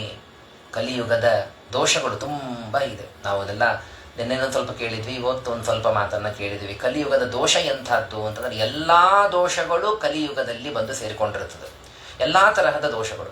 ಇಂತಹ ಕಲಿಯುಗದಲ್ಲಿ ಬೆಳೆದು ನಿಂತ ದೋಷಗಳನ್ನು ಕಲಿಯುಗದ ಜನ ತಾವು ಪರಿಹರಿಸಿಕೊಳ್ಳುವುದಕ್ಕೆ ಉಪಾಯ ಏನಾದರೂ ಇದೆಯಾ? ಬಹಳ ಒಳ್ಳೆಯ ಪ್ರಶ್ನೆ ಇದು. ಕಲಿಯುಗದ ದೋಷಗಳಿಂದ ನಾವು ಸ್ಪೃಷ್ಟರಾಗಬಾರದು. ಕಲಿಯುಗವನ್ನು ನಾವು ಏನಿದ್ರೂ ಹುಟ್ಟಿವಿ, ಇರಲೇಬೇಕಾದದ್ದು, ಬಿಟ್ಟು ಹೋಗ್ಲಿಕ್ಕಂತೂ ಸಾಧ್ಯ ಇಲ್ಲ. ಹಾಗಾದರೆ ಇರಬೇಕು, ಇದ್ದು ಜಯಿಸಬೇಕು ಅಂತನ್ನೋದಾದರೆ ಕಲಿಯುಗದಲ್ಲೇ ಹುಟ್ಟಿದ್ದೇವೆ, ಕಲಿಯುಗದಲ್ಲೇ ಇರಬೇಕು, ಇದ್ದು ಇದನ್ನು ಜಯಿಸಬೇಕು. ಹೇಗದನ್ನು ಮಾಡಲು ಸಾಧ್ಯ? ಪರೀಕ್ಷಿತನ ಪ್ರಶ್ನೆ ಬಹಳ ಯೋಗ್ಯವಾದಂತಹದ್ದು. ಅದಕ್ಕೆ ಶುಕಾಚಾರ್ಯರು ಉತ್ತರವನ್ನು ಕೊಡ್ತಾ, ಕೃತೆ ಪ್ರವರ್ತತೆ ಧರ್ಮ ಚತುಷ್ಪಾತ್ ತಜ್ಜನೇಧೃತಃ, ಅದನ್ನು ಮುಂಜಿನ ತಿಳಿಸ್ತಾ, ಸತ್ಯಂ ದಯಾ ತಪೋ ದಾನಂ ಇತಿ ಪಾದಾಹ ವಿಭೋರ್ನೃಪ. ಇಲ್ಲಿ ದಾನ ಅಂತನ್ನುವುದನ್ನು ಶೌಚ ಬದಲಾಗಿ ದಾನ ಅಂತ ಇಲ್ಲಿ ತೆಗೆದುಕೊಂಡಿದ್ದಾರೆ. ಸತ್ಯಂ ದಯಾ ತಪ ಶೌಚಂ ಅಂತನ್ನುವುದಾಗಿ ಪ್ರಥಮ ಸ್ಕಂಧದಲ್ಲಿ ಬರುತ್ತದೆ. ಇಲ್ಲಿ ದಾನ ಅಂತನ್ನುವುದನ್ನು ಇಲ್ಲಿ ಹೇಳಿದ್ದಾರೆ. ಹೀಗೆ ಅಲ್ಲಿ ಇನ್ನನೇಕ ಅಂಶಗಳನ್ನು ಹೇಳ್ತಾರೆ, ಬೇಕಾದಷ್ಟನ್ನು ಹೇಳಿ ಪ್ರಧಾನ 4 ಅಲ್ಲಿ ತೆಗೆದುಕೊಳ್ಳಬೇಕಾದಾಗ ಶೌಚ ಅಂತಲ್ಲಿ, ಇಲ್ಲಿ ದಾನ ಅಂತನ್ನುವುದನ್ನು ನಾವು ಕಾಣ್ತೀವಿ. ಸತ್ಯ, ದಯಾ, ತಪಸ್ಸು, ದಾನ ಅಂತನ್ನುವುದಾಗ 4. ಅದರಲ್ಲಿ ಆ ಜನ ಹೇಗಿರ್ತಾರೆ ಅಂತನ್ನುವುದನ್ನು, ಅಲ್ಲಿಯ ಜನರ ಸ್ವಭಾವವನ್ನು ತಿಳಿಸ್ತಾರೆ. ಕೃತಯುಗದ ಜನರ ಸ್ವಭಾವ ಕೇಳಿದರೆ ಆನಂದವಾಗತ್ತೆ. ಸಂತುಷ್ಟಾಹ, ಕರುಣಾಹ, ಮೈತ್ರಾಹ, ಶಾಂತಾಹ, ದಾಂತಾಹ, ತಿತಿಕ್ಷವಃ, ಆತ್ಮಾರಾಮಾಹ, ಸಮದೃಶಃ, ಪ್ರಾಯಃ ಆಶ್ರಮಿಣೋ ಜನಾಃ. ಎಲ್ಲರೂ ಕೂಡ ಪ್ರಾಯಃ ತಾವು ಆಶ್ರಮದಲ್ಲೇ ಇರುವಂಥವರು. ಆಶ್ರಮ ಅಂದರೆ ಆಶ್ರಮ ಅಲ್ಲ, ಆಶ್ರಮ ರಹಿತರಾಗಿ ಇರುವ ಜನಗಳು ಇವತ್ತು ಇದ್ದಾರೆ. ಆದರೆ ಅದಕ್ಕೊಂದು ಮಾತನ್ನು ವೇದನೂ ಹೇಳ್ತದೆ, ಆಶ್ರಮ ಇಲ್ಲದೆ ಎಂದಿಗೂ ಯಾರೂ ಇರಬಾರದು. ಅನಾಶ್ರಮಿ ನತಿಷ್ಠೇತ. ಆಶ್ರಮ ಇಲ್ಲದೆ ಇರಬಾರದು. ಅರ್ಥಾತ್ ಒಂದ ಬ್ರಹ್ಮಚರ್ಯ, ಇಲ್ಲ ಶೀಘ್ರದಲ್ಲೇ ಬ್ರಹ್ಮಚರ್ಯ ಅದಾದ ಕೂಡಲೇನೆ ಸಮಾವರ್ತನ ಮಾಡಿಕೊಂಡು ಬಹಳ ದಿನ ಇರಬಾರದು. ಆದ್ರಿಂದಲೇನೆ ಸಮಾವರ್ತನವನ್ನು ಬಹಳ ಮುಂಚೆ ಮಾಡಿಕೊಂಡು 2 ವರ್ಷ ಬಿಟ್ಟು ಆಮೇಲೆ ಮದುವೆ ಮಾಡಿಕೊಳ್ಳುವಂತಹ ಸ್ಥಿತಿ ಇಲ್ಲ. ಅನಾಶ್ರಮಿ ನತಿಷ್ಠೇತ, ನಿರಗ್ನಿಕಃ ನತಿಷ್ಠೇತ ಅನ್ನುವ 2 ಮಾತುಗಳು ಇದೆ. ಆದ್ರಿಂದಾಗಿ ಶೀಘ್ರದಲ್ಲೇನೆ ಆಶ್ರಮಿ ಆಗಿ ಬಿಡಬೇಕು. ಗೃಹಸ್ಥಾಶ್ರಮಿಯಾಗಿಯೂ ಕೂಡ ಮುಂದೆ ಅಕಸ್ಮಾತ್ ವಾನಪ್ರಸ್ಥ ಸನ್ಯಾಸ ಅಂತ ಹೋಗೋದಾದರೂ ಕೂಡ ಆ ರೀತಿಯಲ್ಲಿ ಆಶ್ರಮಿಯಾಗಿಯೇ, ಆಶ್ರಮಿ ಇಲ್ಲದೇನೆ ಆ ರೀತಿಯಲ್ಲಿ ಸರ್ವಥ ಇರಬಾರದು ಅಂತ ಅನ್ನೋದನ್ನು ಅನೇಕ ಮಾತುಗಳು ಇವೆ. ಆ ರೀತಿಯಲ್ಲಿ ಧರ್ಮಶಾಸ್ತ್ರ ನಮಗೆ ತಿಳಿಸಿಕೊಡುತ್ತದೆ. ಅನಾಶ್ರಮಿ ನತಿಷ್ಠೇತ. ಆ ರೀತಿಯಲ್ಲಿ ಆಶ್ರಮದಲ್ಲೇ ಎಲ್ಲರೂ ಇರ್ತಾರೆ, ಎಲ್ಲರೂ ಆಶ್ರಮಿಗಳೇ. ಒಂದ ಬ್ರಹ್ಮಚರ್ಯ ಇಲ್ಲ ಗೃಹಸ್ಥ, ಹೆಚ್ಚು ಜನ ಗೃಹಸ್ಥರಾಗಿಯೂ ಕೂಡ ಇರ್ತಾರೆ. ಹೀಗೆಲ್ಲ ಅಲ್ಲಿ ತಿಳಿಸ್ತಾ ಸಂತುಷ್ಟರಾಗಿ ಇರ್ತಾರೆ, ತುಂಬ ಸಂತುಷ್ಟರು, ಏನಿದೆಯೋ ಅಷ್ಟರಲ್ಲೇ ಸಂತುಷ್ಟರು, ಕರುಣಾವಂತರು, ನಮ್ಗಿಂತ ಕೆಳಗಿನವರಲ್ಲಿ ಕಾರುಣ್ಯ, ಸಮನಲ್ಲಿ ಮೈತ್ರ, ದೊಡ್ಡವರಲ್ಲಿ ಮತ್ತೆ ಉತ್ತಮವಾದಂತಹ ಗೌರವವನ್ನು ಪಡೆದಂಥವರು, ಭಗವನ್ನಿಷ್ಠತಾ ಬುದ್ಧಿ, ಇಂದ್ರಿಯ ನಿಗ್ರಹ, ಸ್ವೋತ್ತಮಕೃತ ಅಪರಾಧ ಸಹಿಷ್ಣುಗಳು, ತಿತಿಕ್ಷುಗಳಾಗಿ ಇರ್ತಾರೆ. ಆಮೇಲೆ ಆತ್ಮಾರಾಮ, ದೇವರಲ್ಲೇ ಪೂರ್ಣವಾದಂತಹ ಅವರಿಗೆ ಸಂತೋಷ, ಸಮದೃಶಃ, ಭಗವಂತನನ್ನ ಎಲ್ಲ ಕಡೆಗೂ ಕೂಡ ಸಮಾನವಾಗಿ ಕಾಣುವಂಥವರು. ಹೀಗೆಲ್ಲ ಇರ್ತಾರೆ. ಇದು ಕೃತಯುಗದ ಜನರ ಸ್ವಭಾವ. ಈಗ ರಾಮರಾಜ್ಯನೇ ಆಗ ಅನ್ನುವಂತೆ ಅಷ್ಟು ಚೆನ್ನಾಗಿರುವಂತಹ ರಾಮರಾಜ್ಯ ಅಂದರೆ ಅಷ್ಟು ಧಾರ್ಮಿಕವಾದದ್ದು ಅನ್ನೋ ಅರ್ಥದಲ್ಲಿ ಆ ರಾಮನ ರಾಜ್ಯದಲ್ಲಿ ಹೇಗೆ ನಾವು ಕೇಳ್ತೀವೋ ಆ ರೀತಿಯಲ್ಲಿ ಕೃತಯುಗದ ಜನ ಅಲ್ಲಿ ಇರ್ತಾರೆ. ತ್ರೇತಾಯಾಮ್ ಧರ್ಮಪಾದಾನಾಂ ತುರ್ಯೋಂಶಃ ಹೀಯತೆ ಶನೈಹಿ. ದಾನ ಎಂಬಂತಹ ಒಂದು ಅಂಶ ಕ್ರಮವಾಗಿ ತ್ರೇತಾಯುಗದಲ್ಲಿ ಕಮ್ಮಿ ಆಗ್ತಾ ಹೋಗತ್ತೆ. ಅಧರ್ಮಪಾದೈಹಿ ಅನೃತ ಹಿಂಸಾ ಸಂತೋಷ ವಿಗ್ರಹೈಹಿ. ಸುಳ್ಳು, ಆಮೇಲೆ ಹಿಂಸಾ ಮತ್ತು ಅಸಂತೋಷ, ಜಗಳ, ಇದೆಲ್ಲದರಿಂದಲೂ ಕೂಡ ಅದು ಆ ಒಂದು ಪಾದ ಕಮ್ಮಿ ಆಗ್ತಾ ಹೋಗತ್ತೆ. ಆದರೂ ಕೂಡ ತದಾ ಕ್ರಿಯಾತಪೋನಿಷ್ಠಾ. ತ್ರೇತಾಯುಗದಲ್ಲಿ ಅಲ್ಲಿ ಹೆಚ್ಚು ಯಜ್ಞಾದಿ ಕ್ರಿಯಾಗಳನ್ನು, ತಪಸ್ಸನ್ನು ಮಾಡುವಂಥವರಾಗ್ತಾರೆ. ತ್ರೈವರ್ಗಿಕಾಹ, ತ್ರೈವೃದ್ಧಾಹ, ವರ್ಣಾಹ, ಬ್ರಹ್ಮೋತ್ತರಾಹ, ನೃಪಾಹ. ಆ ನಂತರದಲ್ಲಿ ಕ್ರಮೇಣ ತಪಸ್ಸು, ಸತ್ಯ ಎಲ್ಲವೂ ಕೂಡ ಕ್ರಮವಾಗಿ ಕಮ್ಮಿ ಆಗ್ತಾ ಹೋಗತ್ತೆ. ದ್ವಾಪರ ಯುಗ ಬಂದಾಗಂತೂ ಇನ್ನೂ ಕಮ್ಮಿ ಆಗ್ತಾ, ಕಲೌತು ಧರ್ಮ ಸೇತೂನಾಂ ಪರ್ಯಾಸೋ ಅಧರ್ಮ ಹೇತುಭಿಃ ಏಧಮಾನೈಃ ಕ್ಷೀಯಮಾಣಃ ಹ್ಯಂತೆ ಸೋಪಿ ವಿನಶ್ಯತಿ. ಎಲ್ಲ ರೀತಿಯಾದಂತಹ ವಿಶೇಷವಾಗಿ ಸತ್ಯ ಅದೊಂದು ಪಾದ ಉಳಿದಿದೆ. ಈಗ ಕಲಿಯುಗದಲ್ಲಿ ಒಂದೇ ಏಕಪಾದೋ ಧರ್ಮ ಅಂತಂದರೆ ಆ ಸತ್ಯ ಅಂತನೋ ಒಂದೇ ಒಂದು ಪಾದ ಈಗ ಮಿಕ್ಕಿರ್ತದೆ, ಅದೂ ಕೂಡ ಕ್ರಮವಾಗಿ ನಾಶವಾಗ್ತಾ ಹೋಗುತ್ತೆ. ಕಲಿಯುಗದ ಜನರ ಬಗ್ಗೆ ಮತ್ತೆ ತಿಳಿಸ್ತಾರೆ. ಲುಬ್ಧಾಹ ದುರಾಚಾರಾಹ ನಿರ್ದಯಾಹ ಶುಷ್ಕವೈರಿಣಃ ದುರ್ಭಗಾಹ ಭೂರಿ ದರ್ಪಾಶ್ಚ ಶೂದ್ರದಾಸೋತ್ತರಾಹ ಪ್ರಜಾಹ. ಅನೇಕ ರೀತಿಯಲ್ಲಿ ತಿಳಿಸ್ತಾರೆ ಕಲಿಯುಗದ ಜನ ಹೇಗಿರ್ತಾರೆ ಅಂದರೆ ಆಚಾರ ಇಲ್ಲ, ದಯೆ ಇಲ್ಲ, ಮತ್ತು ಶುಷ್ಕ ವೈರಿಣಃ ಪ್ರಯೋಜನವಿಲ್ಲದೆ ಶತ್ರುತ್ವವನ್ನು ಇಟ್ಕೊಂಡ್ಬಿಡೋದು. ಏನು ಅರ್ಥನೇ ಇಲ್ಲ ಶತ್ರುತ್ವಕ್ಕೆ. ಒಂದು ಕಡೆ ಕೇಳಿದಂತಹ ಒಂದು ಸಂದರ್ಭ ಹೇಗಿರ್ತದೆ ಅಂತಂದ್ರೆ, ಹೆಂಡತಿ ಗಂಡನಿಗೆ ಹೇಳಿದ್ಲಂತೆ ನೀವು ಸ್ವಿಚ್ ಹಾಕಿ ಲೈಟಿಂದು ಅಂತ. ಗಂಡನಿಗೆ ಸಿಟ್ಟು ಬಂತಂತೆ, ನಾನು ಯಾಕೆ ಹಾಕಬೇಕು, ನೀನು ಹಾಕು ಅಂತ. ಇದು ಎಲ್ಲಿ ತನಕ ಬೆಳೀತು ಅಂತಂದ್ರೆ ಅದು ಪೂರ್ಣವಾಗಿ ವಿಯೋಗಕ್ಕೆ ಕಾರಣವಾಯಿತಂತೆ. ಏನು ಅರ್ಥನೇ ಇಲ್ಲ. ಸ್ವಿಚ್ ಹಾಕೋದರ ಬಗ್ಗೆ ನಾನು ಹಾಕಬೇಕು, ನೀನು ಹಾಕಬೇಕು. ಶುಷ್ಕ ವೈರಿಣಃ, ಅರ್ಥ ಇಲ್ಲ, ಪ್ರಯೋಜನ ಇಲ್ಲ, ಏನೂ ಇಲ್ಲ. ಆದರೆ ವೈರ, ಎಲ್ಲಿ ತನಕ ವೈರ ಬೆಳೆದು ಹೋಗುತ್ತೆ ಅಂತಂದ್ರೆ ಮುಖಾವಲೋಕನ ಮಾಡದೇ ಇರುವಷ್ಟು ವೈರ ಬೆಳೆದು ಹೋಗುತ್ತೆ, ಅರ್ಥನೇ ಇರೋದಿಲ್ಲ. ಆದರೆ ಕಲಿಯುಗದ ಜನರಲ್ಲಿ ಯಾಕೆ ಶತ್ರುತ್ವವನ್ನು ಇಟ್ಕೊಳ್ಬೇಕು ಅಂತನ್ನೋದನ್ನು ವಿಚಾರ ಮಾಡ್ತಿರೋದಿಲ್ಲವಂತೆ. ಶತ್ರುತ್ವ ಇಟ್ಕೊಳ್ಳಿಕ್ಕಾದ್ರೂ ವಿಚಾರ ಆದ್ರೆ ಮಾಡಬೇಕಲ್ಲ, ಯಾಕೆ ಶತ್ರುತ್ವ ಇಟ್ಕೋಬೇಕು ಅಂತ, ಅದನ್ನೂ ವಿಚಾರ ಮಾಡಿರೋದಿಲ್ಲ. ಶುಷ್ಕ ವೈರಿಣಃ, ಸಣ್ಣ ಸಣ್ಣ ಕಾರಣ, ಅರ್ಥನೇ ಇಲ್ಲದ ಕಾರಣಗಳು. ದುರ್ಭಗಾಹ, ಮತ್ತು ಪುಣ್ಯ ಇರುವುದಿಲ್ಲ. ಕಲಿಯುಗದ ಜನರಿಗೆ ಪುಣ್ಯ ಇರುವುದಿಲ್ಲ. ಭೂರಿ ದರ್ಪಾಶ್ಚ, ಆದ್ರೆ ದರ್ಪ ಮಾತ್ರ ಏನು, ಇಡೀ ಜಗತ್ತನ್ನು ಆಳ್ತೇನೆ ಅನ್ನುವಷ್ಟರ ಮಟ್ಟಿಗೆ ದರ್ಪ. ಈ ರೀತಿಯಲ್ಲೆಲ್ಲ ಇರ್ತಾರೆ ಅಂತ ಅವರ ಬಗ್ಗೆ ವಿಶೇಷವಾಗಿ ತಿಳಿಸ್ತಾ, ಮತ್ತು ಕೃತಯುಗದಲ್ಲಿ ಸತ್ವಂ ಮನಃ ಬುದ್ಧಿ ಇಂದ್ರಿಯಾಣಿ ಚ ಪ್ರಸೀದತಿ ಯದಾ ಸತ್ವಂ. ಆಗ ಸತ್ವಗುಣದ ವಿಶೇಷವಾದಂತಹ ಕಾರ್ಯ, ಎಲ್ಲ ಕಡೆಗೂ ಸತ್ವಗುಣದ ಪ್ರಾಚುರ್ಯ. ತ್ರೇತಾಯುಗದಲ್ಲಿ ರಜೋವೃತ್ತಿ, ಆಮೇಲೆ ದ್ವಾಪರದಲ್ಲಿ ರಜಸ್ತಮಃ, ತಮಸ್ಸಿನಿಂದ ಮಿಶ್ರಿತವಾದಂತಹ ರಜಸ್ಸಿನ ವೃತ್ತಿ. ಪೂರ್ಣವಾದಂತಹ ತಾಮಸ ಅಂದರೆ ಕಲಿ. ಹಾಗಾಗಿ ಯದಾ ಮಾಯಾ ಅನೃತಂ ತಂದ್ರಿ ನಿದ್ರಾ ಹಿಂಸಾ ವಿಷಾದನಂ. ಭಗವದ್ಗೀತೆಯಲ್ಲಿ ಹೇಳಿದಂತೆ ತಮೋಗುಣದ ಕಾರ್ಯಗಳು ಏನೇನು, ಎಲ್ಲ ಕಡೆಗೂ ತ್ರೈವಿಧ್ಯವನ್ನು ಕೃಷ್ಣ ಹೇಳುತ್ತಾನೆ. ಆಹಾರದಲ್ಲಿ, ಶ್ರದ್ಧೆಯಲ್ಲಿ, ದಾನದಲ್ಲಿ, ಎಲ್ಲ ತರಹದರಲ್ಲೂ ತ್ರೈವಿಧ್ಯವನ್ನು ಹೇಳ್ತಾನೆ. ಆ ಏನು ತಾಮಸ ಅಂತನ್ನುವುದಾಗಿ ಏನು ಕೃಷ್ಣ ಹೇಳಿದ್ದಾನೆ ಅಲ್ಲಿ, ಅದೆಲ್ಲವೂ ಕಲಿಯುಗದಲ್ಲಿ ಅದು ಕಾಣುವುದಕ್ಕೆ ಸಿಗತ್ತೆ. ಈ ರೀತಿಯಲ್ಲಿ ಇರುವಂತಹದ್ದು ಕಲಿಯುಗದ ಒಂದು ಸ್ವಭಾವ. ಅವ್ರತಾಹ ವಟವಃ ಅಶೌಚಾಹ ಭಿಕ್ಷವಶ್ಚ ಕುಟುಂಬಿನಃ ತಪಸ್ವಿನಃ ಗ್ರಾಮವಾಸಾಹ ನ್ಯಾಸಿನಃ ಅತ್ಯರ್ಥ ಲೋಲುಪಾಹ. ಕಲಿಯುಗದ ಧರ್ಮವನ್ನು ಹೇಳುತ್ತಾರೆ. ವಟುಗಳಿಗೆ ಯಾವ ಒಂದು ವ್ರತನೂ ಇರೋದಿಲ್ಲವಂತೆ. ಎಲ್ಲಾನು ಇವತ್ತು ನೋಡ್ಲಿಕ್ಕೆ ಸಿಗತ್ತೆ. ಇವತ್ತು ವಟುಗಳು ಹೇಗಿರಬೇಕು ಅಂತಂದ್ರೆ ಅವರೆಲ್ಲರೂ ಕೂಡ ವ್ರತವನ್ನ ಇಟ್ಟುಕೊಂಡಿರಬೇಕು.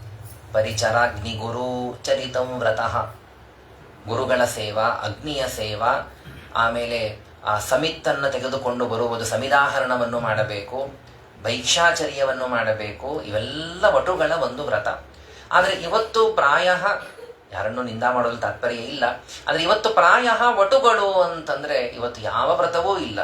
ಅಗ್ನಿಯ ಕಾರ್ಯನು ಬಹಳ ವಿರಲ ಇವತ್ತು. ಏನೋ ಸಂಧ್ಯಾವಂದನ ಮಾತ್ರ ಆಗುವಂಥದ್ದನ್ನು ಅಲ್ಲಲ್ಲಿ ಕಾಣುತ್ತೀವಿ, ಬಿಟ್ಟರೆ ಪ್ರಾಯ ಅನೇಕ ವ್ರತಗಳು ಇವತ್ತು ಬಹಳಷ್ಟು ಕಡೆಗೆ ಲುಪ್ತವಾಗಿದೆ. ಬ್ರಹ್ಮಚಾರಿಗಳು ಅಂದರೆ ವ್ರತನಿಷ್ಠರಾಗಿ ಇರಬೇಕು, ಆದರೆ ವ್ರತಗಳು ಹೋಗತ್ತೆ. ಆಮೇಲೆ ಭಿಕ್ಷವಃ ಕುಟುಂಬಿನಃ, ಇನ್ನ ಅದೇ ರೀತಿಯಲ್ಲಿ ಭಿಕ್ಷುಗಳು ಏನಿದ್ದಾರೆ ಅವರೆಲ್ಲರೂ, ಮತ್ತು ಅಷ್ಟೇ ಅಲ್ಲದೇನೆ ವಟವಃ ಭಿಕ್ಷವಃ, ವಟವಃ ಅಶೌಚಾಹ, ಅವರಿಗೆ ಅದನ್ನು ನಾವು ಸಂಬಂಧವನ್ನಾಗಿ ಮಾಡಿಕೊಂಡ್ಬಿಟ್ರೆ ವಟವಃ ಕುಟುಂಬಿನಃ, ಕುಟುಂಬದಲ್ಲಿರುವಂಥವರಾಗಿರ್ತಾರೆ. ಅಥವಾ ಕುಟುಂಬಿನಃ ಭಿಕ್ಷವಃ ಅಶೌಚಾಹ, ಗೃಹಸ್ಥರು ಅವರು ಮತ್ತೆ ಭಿಕ್ಷಾ ಬೇಡುವಂಥವರಾಗಿ ಅಶೌಚಾಹ, ಯಾವುದೇ ತರಹದ ಶೌಚವನ್ನ ಅವರು ಸರ್ವಥಾ ಪಾಲಿಸುವುದಿಲ್ಲ. ವಾನಪ್ರಸ್ಥರು ಅವರು ವನದಲ್ಲಿರಬೇಕು, ಆದರೆ ತಪಸ್ ಮಾಡಬೇಕು ಅಂಥೇಳಿ ವನಕ್ಕೆ ಹೋಗೋದಿಲ್ಲ. ತಪಸ್ ಮಾಡಬೇಕು ಅಂಥೇಳಿ ಗ್ರಾಮದಲ್ಲೇ ವಾಸವಾಗಿ ಇರ್ತಾರೆ, ತಪಸ್ಸಾಗೋದೂ ಇಲ್ಲ. ಹಾಗಾಗಿ ಆ ರೀತಿಯಲ್ಲಿರ್ತಾರೆ. ಇನ್ನು ನ್ಯಾಸಿನಃ, ಸನ್ಯಾಸಿಗಳು ಅತ್ಯರ್ಥ ಲೋಲುಪಾಹ, ಹಣದ ಲೋಭ, ದ್ರವ್ಯಾರ್ಜನ ಇತ್ಯಾದಿಗಳೆಲ್ಲವೂ ಕೂಡ ಇರ್ತದೆ. ಹ್ರಸ್ವಕಾಯಾಹ ಮಹಾಹಾರಾಹ ಭೂರ್ಯಪತ್ಯಾಹ ಗತಹ್ರಿಯಃ ಶಶ್ವತ್ ಕುಟುಂಬ ಭಾಷಿಣ್ಯಃ ಚೌರ್ಯ ಮಾಯೋರು ಸಾಹಸಾಹ. ಜನಗಳೆಲ್ಲರೂ ಕೂಡ ಹೇಗೆ ಇರುತ್ತಾರೆ ಅಂತಂದರೆ ಆ ರೀತಿಯಲ್ಲಿ ಹ್ರಸ್ವಕಾಯರಾಗಿ ಇರ್ತಾರೆ ಅಂತನ್ನುವುದನ್ನೆಲ್ಲ ಅವರ ಬಗ್ಗೆ ತಿಳಿಸ್ತಾರೆ. ಕಲಿಯುಗದ ಬಗ್ಗೆ ಎಲ್ಲ ತಿಳಿಸ್ತಾ, ಶೂದ್ರಾಹ ಪ್ರತಿಗ್ರಹಿಷ್ಯಂತಿ ತಪಃ ವೇಷೋಪಜೀವಿನಃ ಧರ್ಮಂ ವಕ್ಷ್ಯಂತಿ ಅಧರ್ಮಜ್ಞಾಃ ಅಧಿರೋಹ್ಯ ಉತ್ತಮಾಸನಂ. ಎಲ್ಲ ಕಲಿಯುಗದ ವೈಪರೀತ್ಯಗಳಿದೆಲ್ಲವೂ ಕೂಡ. ಇದನ್ನೆಲ್ಲ ಕೇಳಿದ್ದಾಗಿದೆ. ಇದನ್ನು ಇನ್ನೂ ಭಾಗವತ ಹೇಳುತ್ತದೆ. ಪ್ರಾಯ ನೋವಿನಿಂದ ಹೇಳಿದೋ ಏನೋ ಗೊತ್ತಿಲ್ಲ, ತುಂಬ ಮಾತುಗಳನ್ನು ಕಲಿಯುಗದ ಬಗ್ಗೆ ಅದನ್ನು ತಿಳಿಸ್ತಾರೆ. ಹೀಗೆ ಶೂದ್ರಾಹ ಪ್ರತಿಗ್ರಹಿಷ್ಯಂತಿ, ಪ್ರತಿಗ್ರಹ, ದಾನ, ಪ್ರತಿಗ್ರಹ, ಇದು ಷಟ್ಕರ್ಮಗಳಲ್ಲಿ ಹೇಳ್ತಾ ಇರಬೇಕಾದಾಗ ಇದೆಲ್ಲವೂ ಕೂಡ ಬ್ರಾಹ್ಮಣರ ಧರ್ಮಗಳು. ಆದರೆ ಅದು ವಿಪರೀತವಾಗ್ತಾ ಹೋಗುತ್ತೆ. ಶೂದ್ರಾಹ ಪ್ರತಿಗ್ರಹಿಷ್ಯಂತಿ, ತಪೋ ವೇಷೋಪಜೀವಿನಃ, ಒಳ್ಳೆ ತಪಸ್ವಿಯ ವೇಷವನ್ನೆಲ್ಲ ಹಾಕಿಕೊಂಡು ಆ ರೀತಿಯಲ್ಲಿದ್ದು ಅವರೆಲ್ಲರೂ ಪ್ರತಿಗ್ರಹವನ್ನು ಆರಂಭ ಮಾಡ್ತಾರೆ. ಧರ್ಮ ತಿಳಿಯದೇ ಇದ್ದವರೆಲ್ಲರೂ ಕೂಡ ಧರ್ಮ ಹೇಳುವುದಕ್ಕೆ ಆರಂಭ ಮಾಡ್ತಾರೆ. ದೊಡ್ಡ ಆಸನ, ಸಹಸ್ರಾರು ಜನ ಕೂತಿರ್ತಾರೆ. ಧರ್ಮ ತಿಳಿಯದೇ ಇದ್ದವರೇ ಧರ್ಮವನ್ನು ಉಪದೇಶ ಮಾಡ್ತಿರ್ತಾರೆ, ವೇಷಭೂಷಗಳೆಲ್ಲ ಹಾಕ್ಕೊಂಡು. ಇವೆಲ್ಲವೂ ನಡೀತಾ ಇರ್ತದೆ. ನಿತ್ಯಂ ಉದ್ವಿಗ್ನ ಮನಸಃ ದುರ್ಭಿಕ್ಷ ಕನಕರಶಿತಾ ನಿರನ್ನೇ ಭೂತಲೆ ರಾಜನ್ ಅನಾವೃಷ್ಟಿ ಭಯಾತುರಾಹ. ಕಲಿಯುಗದ ಅನೇಕ ಮಾತುಗಳನ್ನು ಹೇಳ್ತಾರೆ. ಅದರಿಂದ ಇಷ್ಟೆಲ್ಲವನ್ನು ಕೂಡ ನಾವು ಕಾಣುವಂಥದ್ದು. ಅದರಿಂದ ಏನು ಮಾಡಬೇಕು? ಪ್ರಧಾನವಾಗಿ ಭಗವಂತನನ್ನ ಮತ್ತೆ ಉಪಾಸನೆ ಮಾಡುವುದಿಲ್ಲ ಕಲಿಯುಗದ ಜನ. ಕಲೋ ನ ರಾಜನ್ ಜಗತಾಂ ಪರಂ ಗುರುಂ ತ್ರಿಲೋಕನಾಥಾನದ ಪಾದ ಪಂಕಜಂ ಪ್ರಾಯೇಣ ಮರ್ತ್ಯಾಹ ಭಗವಂತಂ ಅಚ್ಯುತಂ ಯಕ್ಷಂತಿ ಪಾಖಂಡ ವಿಭಿನ್ನ ಚೇತಸಃ. ಮನುಷ್ಯರು ತಾವು ಪ್ರಾಯ ಪರಮಾತ್ಮನನ್ನು ಪೂಜೆ ಮಾಡುವುದಿಲ್ಲ ಕಲಿಯುಗದ ಜನ. ಅವರೆಲ್ಲರೂ ಕೂಡ ಮತ್ತೆ ಪಾಖಂಡಿಗಳಾಗಿ ಎಲ್ಲೆಲ್ಲೋ ಅನ್ಯತ್ರ ಇತರತ್ರ ಆಸಕ್ತರಾಗಿ ಅಲ್ಪ ಫಲಕ್ಕಾಗಿ ಕಂಡವರನ್ನ ಪೂಜಿಸ್ತಾ ಪರಮಾತ್ಮನನ್ನೇ ಭಜನೆ ಮಾಡುವುದಿಲ್ಲ. ಇದು ಎಂತಹ ತ್ರಿಲೋಕನಾಥರು, ದೊಡ್ಡ ದೊಡ್ಡ ದೇವತೆಗಳೇನೆ ಆನತ ಪಾದ ಪಂಕಜಂ, ದೇವರ ಪಾದ ಕಮಲೆಗಳಿಗೆ ನಮಸ್ಕಾರ ಮಾಡುವಂಥವ್ರು. ಬ್ರಹ್ಮಾದಿ ದೇವತೆಗಳೇ ಪರಮಾತ್ಮನಿಗೆ ನಮಸ್ಕಾರ ಮಾಡುವಂಥವರು. ಅಂಥ ಪರಮಾತ್ಮನನ್ನ ಕಲಿಯುಗದ ಜನ ಬಿಟ್ಟು ಕೂತಿರುತ್ತಾರೆ, ಪರಮಾತ್ಮನನ್ನು ಪೂಜಿಸುವುದಿಲ್ಲ. ಎಲ್ಲೆಲ್ಲೋ ಹೋಗಿ ಎಲ್ಲಿಂದೋ ಫಲ ಸಿಗತ್ತೆ ಅಂಥೇಳಿ ಕಂಡಲ್ಲೆಲ್ಲ ಹೋಗಿ ಕಂಡವರನ್ನ ಪೂಜಿಸ್ತಾರೆ, ಭಗವಂತನನ್ನು ಮರೆತಿರುತ್ತಾರೆ. ಇದು ಕಲಿಯುಗದ ಒಂದು ಲಕ್ಷಣ. ಪುಂಸಾಂ ಕಲಿಕೃತಾಂ ದೋಷಾನ್ ದ್ರವ್ಯ ದೇಶ ಆತ್ಮಸಂಭವಾನ್ ಸರ್ವಂ ಹರತಿ. ಕೊನೆಗೆ ಇದಕ್ಕೆ ಉಪಾಯ ಏನು ಅಂತಂದ್ರೆ, ಮೊದಲಿಗೆ ಉಪಾಯವನ್ನು ಹೇಳುತ್ತಾ ಮುಂದೆ ಅನೇಕ ಉಪಾಯಗಳನ್ನು ತಿಳಿಸ್ತಾರೆ. ದೊಡ್ಡ ಉಪಾಯ ಅಂದ್ರೆ ಏನು? ಕಲಿಯುಗದ ತುಂಬ ದೋಷಗಳನ್ನ ಕೇಳಿದ್ದಾಗಿದೆ, ಇನ್ನು ಅನೇಕ ದೋಷಗಳನ್ನು ಹೇಳಿದ್ದಾರೆ. ಅದನ್ನು ಬಹಳವಾಗಿ ಹೇಳಿಲ್ಲ, ತುಂಬ ವಿಷಯಗಳಿದೆ ಅಂತ ಅನ್ನೋದಕ್ಕಾಗಿ. ಕಲಿಯುಗದ ನಾನಾ ತರಹದ ದೋಷಗಳನ್ನು ನಾವು ಪರಿಹಾರ ಮಾಡಿಕೊಳ್ಳಬೇಕು ಅಂತಂದ್ರೆ ಅದಕ್ಕೆ ಉಪಾಯ ಅಂತಂದ್ರೆ ಸರ್ವಂ ಹರತಿ ಚಿತ್ತಸ್ಥಃ ಭಗವಾನ್ ಪುರುಷೋತ್ತಮ. ಯಾರ ಮನಸ್ಸಿನಲ್ಲಿ ದೇವರಿರ್ತಾನೆ, ಪರಮಾತ್ಮನನ್ನ ವಿಶೇಷವಾಗಿ ಮನಸ್ಸಿನಲ್ಲಿ ಧಾರಣೆ ಮಾಡಿಕೊಂಡಂಥವರು, ಅವರು ಎಲ್ಲ ಕಲಿಯ ದೋಷಗಳನ್ನ, ದ್ರವ್ಯದ ದೋಷಗಳನ್ನ, ದೇಶದ ದೋಷಗಳನ್ನ, ಎಲ್ಲಾ ತರಹದ ಮನಸ್ಸಿನಲ್ಲಿ ಬರುವಂತಹ ದೋಷಗಳನ್ನ, ಎಲ್ಲಾ ತರಹದ ದೋಷಗಳನ್ನು ಕೂಡ ಅವರು ಪರಿಹರಿಸಿಕೊಡುತ್ತಾರೆ ಯಾರ ಹೃದಯದಲ್ಲಿ ಭಗವಂತ ಇರ್ತಾನೆ. ಕ್ವಚಿತ್ ಕದಾಚಿತ್ ಏನಾದರೂ ದೋಷಗಳು ಇದ್ದರೆ ಬೇರೆ ಬೇರೆ ಕ್ರಮದಿಂದ, ಬೇರೆ ಬೇರೆ ನಿಮಿತ್ತದಿಂದ ಬಂದಂತಹದ್ದು, ಅದನ್ನೆಲ್ಲವನ್ನೂ ಕೂಡ ಅವರು ಪರಿಹರಿಸಿಕೊಡುತ್ತಾರೆ ಚಿತ್ತಸ್ಥಾನಾದ ಪರಮಾತ್ಮನನ್ನ ಇಟ್ಟುಕೊಂಡಂಥವರು. ಶ್ರುತಃ ಸಂಕೀರ್ತಿತೋ ಧ್ಯಾತಃ ಪೂಜಿತಶ್ಚ ಆದೃತೋಪಿವ ನೃಣಾಂ ಧ್ವನೋತಿ ಭಗವಾನ್ ಹೃತ್ಸ್ಥಸ್ಥೋ ಜನ್ಮ ಅಯುತಾಶುಭಂ. ಬಹಳ ಚೆನ್ನಾಗಿರುವಂತಹದ್ದನ್ನ ಆ ಪರಮಾತ್ಮ ಹೃದಯದಲ್ಲಿ ಯಾರು ಇಟ್ಟುಕೊಳ್ತಾರೆ, ನಾರಾಯಣ ಗೋವಿಂದ ಅಂತ ದೇವರ ನಾಮಸ್ಮರಣೆಯನ್ನು ಮಾಡ್ತಾ, ಭಕ್ತಿಯಿಂದ ಅವನ ಉಪಕಾರ ಸ್ಮರಣೆಯನ್ನು ಮಾಡ್ತಾ, ಆ ಪರಮಾತ್ಮನ ಗುಣಚಿಂತನವನ್ನು ಸಾಧ್ಯವಿದ್ದಷ್ಟು ಮಾಡ್ತಾ ಯಾರು ನಿರಂತರ ಹೃದಯದಲ್ಲಿ ದೇವರನ್ನು ಇಟ್ಟುಕೊಂಡಿರುತ್ತಾರೋ ಅವರು ಆ 10,000 ಜನ್ಮಗಳ ಪಾಪಗಳನ್ನು ನಾಶ ಮಾಡಿಕೊಂಡ್ಬಿಡುತ್ತಾರೆ. ಜನ್ಮ ಅಯುತ ಅಶುಭಂ. ಏನ್ ಮಾಡಿದಾಗ ಹೇಗೆ ಪರಮಾತ್ಮನನ್ನು ಧ್ಯಾನ ಮಾಡೋದು, ಧ್ಯಾನ ಮಾಡುವ ಬಗೆಗಳನ್ನ, ಅರ್ಥಾತ್ ಹೃದಯದಲ್ಲಿ ಇಟ್ಟುಕೊಳ್ಳುವ ಬಗೆಗಳನ್ನು ತಿಳಿಸ್ತಾರೆ. ಶ್ರುತಃ ಶ್ರವಣ ಮಾಡಬೇಕಂತ ತುಂಬಾ ಹೊತ್ತು ಪ್ರಧಾನ, ಆದ್ರಿಂದಾಗಿ ಮೊದಲಿಗೆ ಅದನ್ನು ಹೇಳ್ತಾರೆ. ಈಗ ನಾವು ಮಾಡಬೇಕಾದಂತಹದ್ದು ಪ್ರಧಾನವಾದದ್ದು, ಅದರಿಂದಾಗಿ ಅದನ್ನು ಮೊದಲಿಗೆ ಹೇಳ್ತಾರೆ. ಶ್ರುತಃ ದೇವರ ಬಗ್ಗೆ ಸಾಕಷ್ಟು ಶ್ರವಣ ಮಾಡಬೇಕು. ಎಷ್ಟು ದೇವರ ಬಗ್ಗೆ ಶ್ರವಣ ಮಾಡ್ತೀವಿ ಅಷ್ಟು ನಮ್ಮ ಅಶುಭಗಳು, ಕೋಟಿ ಕೋಟಿ ಅಶುಭಗಳು ನಾಶವಾಗತ್ತೆ, ಪಾಪಗಳು ನಾಶವಾಗತ್ತೆ. ಸಂಕೀರ್ತಿತ ದೇವರನ್ನ ಚೆನ್ನಾಗಿ ಕೀರ್ತನ ಮಾಡಬೇಕು. ಅದು ಸ್ತೋತ್ರಗಳ ಮುಖಾಂತರ ಅಥವಾ ದೇವರ ಹಾಡುಗಳ ಮುಖಾಂತರ ಆ ಪರಮಾತ್ಮನನ್ನ ಚೆನ್ನಾಗಿ ಕೀರ್ತನ ಮಾಡಬೇಕು. ಶ್ರವಣ ಮನನಗಳು ಆಗಿತ್ತು ಅಂತಾದ್ರೆ ವಿಶೇಷವಾಗಿ ಧ್ಯಾನ ಮಾಡಬೇಕು, ಅಥವಾ ವಿಶೇಷವಾಗಿ ಪರಮಾತ್ಮನನ್ನ ಧ್ಯಾನ ಮಾಡಬೇಕು, ಅಥವಾ ಕಿಂಚಿತ್ತಾಗಿ ಈಗಿಂದಲೇ ಧ್ಯಾನ ಮಾಡುವುದಕ್ಕೆ ಆರಂಭ ಮಾಡಬೇಕು. ಬಹಳ ಚೆನ್ನಾಗಿರುವಂತಹ ಮಾತನ್ನ ಸೂತ್ರಕಾರರು ಹೇಳುತ್ತಾರೆ. ಬ್ರಹ್ಮಸೂತ್ರದಲ್ಲಿ ಹೇಳಬೇಕಾದಾಗ ಮೊಟ್ಟ ಮೊದಲನೆಯ ಅಪರೋಕ್ಷ ಜ್ಞಾನಕ್ಕೆ ಸಾಧನ ಯಾವುದು ಅಂದರೆ ಧ್ಯಾನವೇ, ನಿಧಿಧ್ಯಾಸನವೇ ಇದು ಅಪರೋಕ್ಷ ಜ್ಞಾನಕ್ಕೆ ಸಾಧನ. ಅದು ಮಾಡಲಿಕ್ಕಾಗದೇ ಇದ್ದಾಗ ಅದಕ್ಕೆ ಅಂಗಭೂತವಾದ ಶ್ರವಣ ಮನನಗಳನ್ನು ಮಾಡಬೇಕಂತೆ. ಶ್ರವಣ ಮನನಗಳು ನೇರವಾಗಿ ಅಪರೋಕ್ಷ ಜ್ಞಾನಕ್ಕೆ ಸಾಧನವಲ್ಲ, ಧ್ಯಾನವೇ ಇದು ಅಪರೋಕ್ಷ ಜ್ಞಾನಕ್ಕೆ ಸಾಧನ. ಹಾಗಾಗಿ ಅದಕ್ಕೆ ಅಂಗಭೂತ ತತ್ವನಿಶ್ಚಯ ಇತ್ಯಾದಿಗಳನ್ನು ಪಡೆಯುವುದಕ್ಕೆ ಅಜ್ಞಾನ ಹೋಗಬೇಕು ಅಂತನ್ನುವುದಕ್ಕಾಗಿ ಶ್ರವಣ ಮನನಗಳು. ಆ ರೀತಿಯಲ್ಲಿ ಧ್ಯಾನವನ್ನು ಮಾಡಬೇಕು, ಪೂಜೆಯನ್ನು ಮಾಡಬೇಕು. ಪರಮಾತ್ಮನನ್ನು ಚೆನ್ನಾಗಿ ಅವನು ಸಂತೋಷ ಪಡುವಂತೆ ಅವನನ್ನು ಷೋಡಶೋಪಚಾರಗಳಿಂದ ಪೂಜೆಯನ್ನು ಮಾಡಬೇಕು.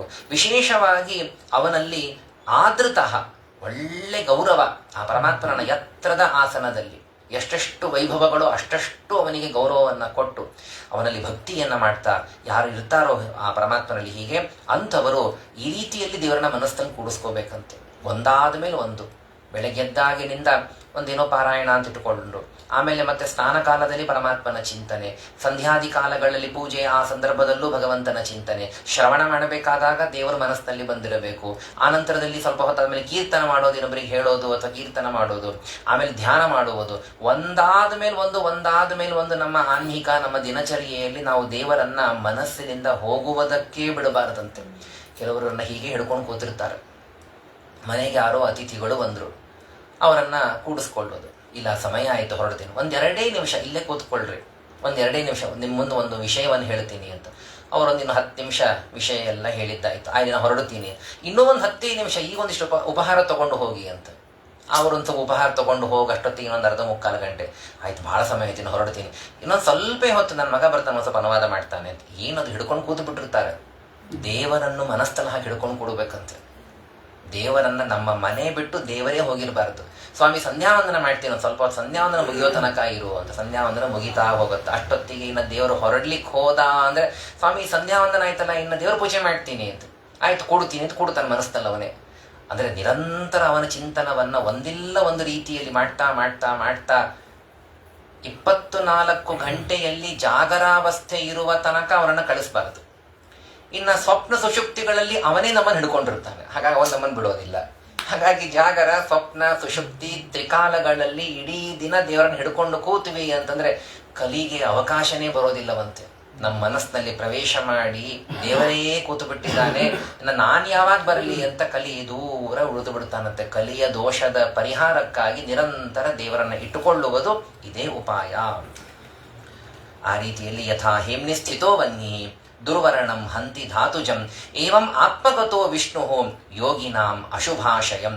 ಹೇಗೆ ಬಂಗಾರ ಇದು ಮತ್ತೆ ಹೇಮ್ನಿ ಸ್ಥಿತೋ ವನ್ಹಿ ದುರ್ವರ್ಣಂ ಹಂತಿ ಧಾತುಜಂ, ಇದನ್ನ ಹೇಳ್ತಾರೆ. ಯಾವ ರೀತಿಯಲ್ಲಿ ಅನೇಕ ತರಹದ ಮತ್ತೆ ಬಂಗಾರದಲ್ಲಿ ಅಗ್ನಿ ಇತ್ತು ಅಂತಂದ್ರೆ ನಾನಾ ತರಹದ ಬಂಗಾರಕ್ಕೆ ಸೇರಿಕೊಳ್ಳುವಂತಹ ದೋಷಗಳು ಅದರಲ್ಲಿ ಕಾಣುವುದಿಲ್ಲ. ಅಂದ್ರೆ ಶುದ್ಧವಾದಂತಹ ಅಗ್ನಿಯಲ್ಲಿ ಬಂಗಾರವನ್ನು ಕಾಯಿಸಿದಾಗ ಬಂಗಾರ ಗತವಾದಂತಹ ಅಗ್ನಿ ಶುಭ್ರವಾದಂತಹ ಒಳ್ಳೆ ಬಣ್ಣವನ್ನು ಕೊಡುತ್ತದೆ, ದೋಷಗಳೆಲ್ಲವೂ ಹೋಗಿರುತ್ತದೆ.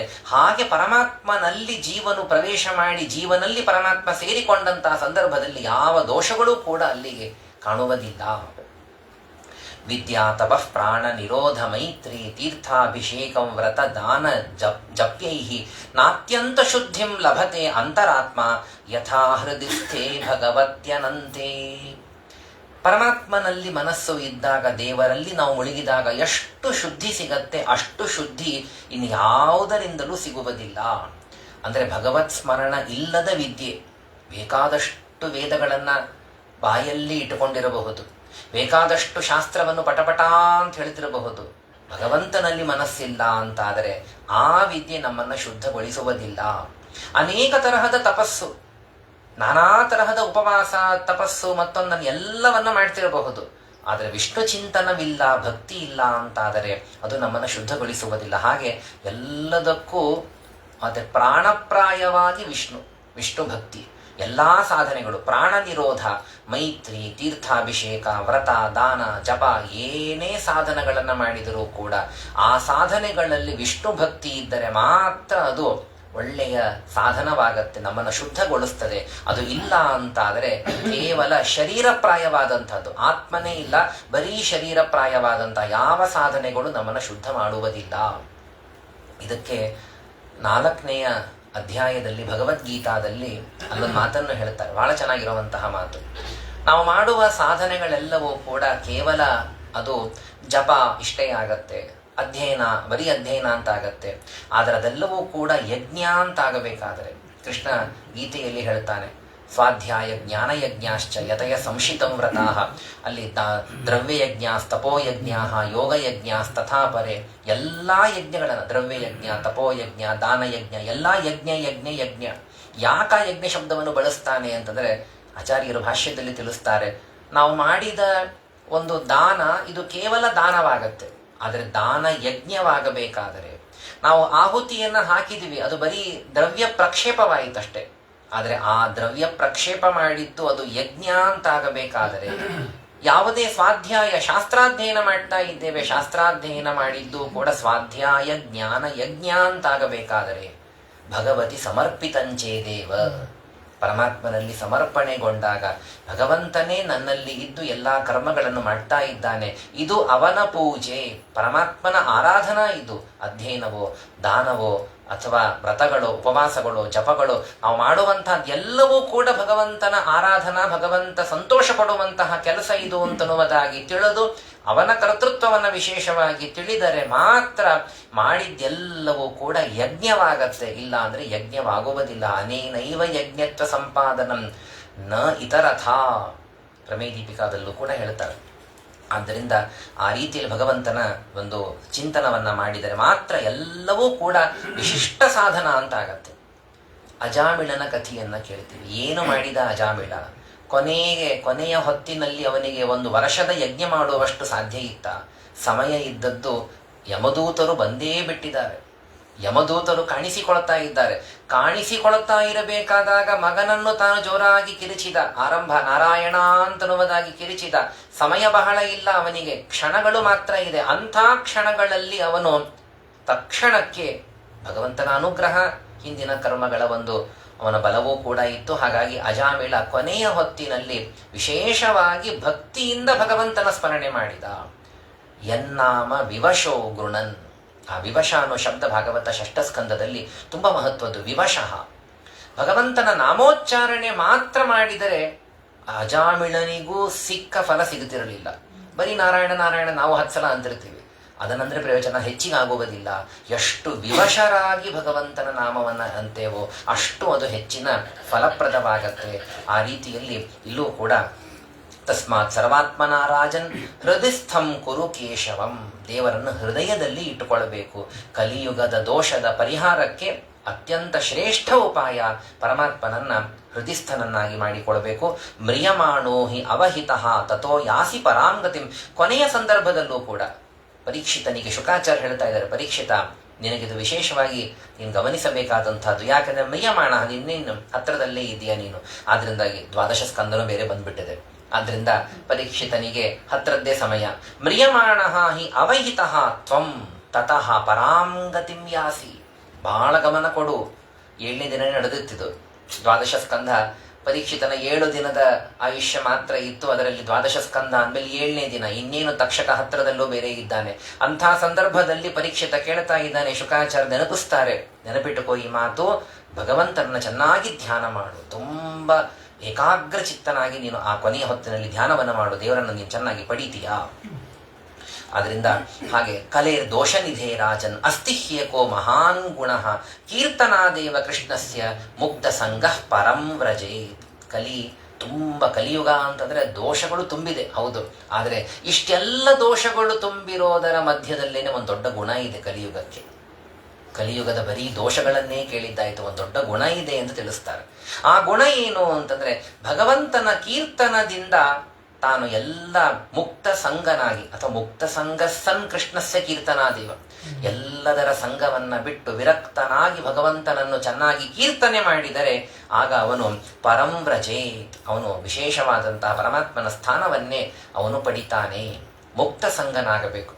ಭಾಗವತ 2ಯ ಸ್ಕಂದದಲ್ಲಿ ಹೇಳಿದಂತೆ ಮೊದಲಿಗೆ ಏನ್ ಮಾಡಬೇಕು ಅಂತನ್ನುವುದಾಗಿ ಕೇಳಿದಾಗ ಆರಂಭದ 1ನೇ ಅಧ್ಯಾಯದಲ್ಲಿ ಶುರು ಮಾಡ್ತಾ ಅಲ್ಲಿ ಗೃಹಾತ್ ಪ್ರವ್ರಜಿತೋ ಧೀರ ಪುಣ್ಯತೀರ್ಥ ಜಲಾಪ್ಲುತಃ ಅಂತೆಲ್ಲ ಹೇಳಬೇಕಾದಾಗ ಗೃಹಾತ್ ಪ್ರವ್ರಜಿತೋ ಧೀರ, ಮೊದಲಿಗೆ ಮನಸ್ಸನ್ನ ಮತ್ತೆ ಮುಕ್ತ ಸಂಘವನ್ನಾಗಿ ಮಾಡಿಕೊಳ್ಳಬೇಕು. ಆ ರೀತಿಯಲ್ಲಿ ವೈರಾಗ್ಯವನ್ನ ಪಡೆಯಬೇಕು. ಆಮೇಲೆ ವಿಶೇಷ ಭಗವಂತನ ಧ್ಯಾನವನ್ನು ಮಾಡಬೇಕು. ಹಾಗೆ ಇಲ್ಲೂ ಮುಕ್ತ ಸಂಘ ಸನ್ ಕೃಷ್ಣಸ್ಯ ಕೀರ್ತನಾದೇವ ಪರಂ ವ್ರಜೇತ್. ಇದು ಪ್ರವಚನ ಎಂಬುದಕ್ಕೆ ಅದೇ ಅರ್ಥ ಅಂತ ಕಾಣ್ತದೆ. ಪ್ರವಚನ ಅಂತಂದ್ರೆ ಅಷ್ಟೇ ಅಲ್ಲ, ಸನ್ಯಾಸ ಅನ್ನೋ ಅರ್ಥದಲ್ಲೂ ಕೂಡ ಅಂದ್ರೆ ಮನಸಾ ಸನ್ಯಾಸವನ್ನು ಎಲ್ಲ ಬಿಟ್ಟು ಹೋಗುವಂಥದ್ದು. ಕೃತೇಯ ಧ್ಯಾಯತೋ, ಪ್ರಸಿದ್ಧವಾದಂತಹ ಶ್ಲೋಕ. ಕೃತೇಯ ಧ್ಯಾಯತೋ ವಿಷ್ಣು ತ್ರೇತಾಯಾಂ ಯಜತೋ ಮಖೈಃ ದ್ವಾಪರೆ ಪರಿಚರ್ಯಾಯಾಃ ಕಲೌ ತದ್ಧರಿಗೀರ್ತನಾತ್. ಕೃತಯುಗದಲ್ಲಿ ಪರಮಾತ್ಮನನ್ನ ಧ್ಯಾನ ಮಾಡುವುದರಿಂದಾಗಿ ಏನು ಫಲ ಸಿಗುತ್ತಾ ಇತ್ತು, ತ್ರೇತಾಯುಗದಲ್ಲಿ ಚೆನ್ನಾಗಿ ಯಜ್ಞಗಳನ್ನು ಮಾಡುವುದರಿಂದ ಏನು ಫಲ ಸಿಗುತ್ತಾ ಇತ್ತು, ದ್ವಾಪರ ಯುಗದಲ್ಲಿ ಭಗವಂತನ ಪರಿಚರ್ಯ ಸೇವಾ ಅದನ್ನು ಮಾಡುವುದರಿಂದಾಗಿ ಪೂಜಾ ಇತ್ಯಾದಿಗಳಿಂದ ಸೇವಾ ಮಾಡೋದ್ರಿಂದ ಏನು ಫಲ ಸಿಗ್ತಾ ಇತ್ತು, ಅದು ಪರಮಾತ್ಮನ ವಿಶೇಷವಾದಂತಹ ಸಂಕೀರ್ತನದಿಂದಲೇನೆ ಕಲಿಯುಗದಲ್ಲಿ ಸಿಗತ್ತೆ. ಭಗವಂತನನ್ನ ಸಂಕೀರ್ತನ ಮಾಡಬೇಕು, ಅತ್ಯಂತ ಭಕ್ತಿಯಿಂದ ಅವನನ್ನ ಕೀರ್ತನ ಮಾಡಬೇಕು ಅನ್ನುವುದನ್ನ ನಾವು ಕಾಣ್ತೀವಿ. ಕಾಲಸ್ಥೆ ಪರಮಾಣ್ವಾದಿ ದ್ವಿಪರಾರ್ಧಾವಧಿರ್ನೃಪ ಕಥಿತಃ ಯುಗಮಾನಂಚ ಶೃಣು ಕಲ್ಪಲಯವು ಅಥ.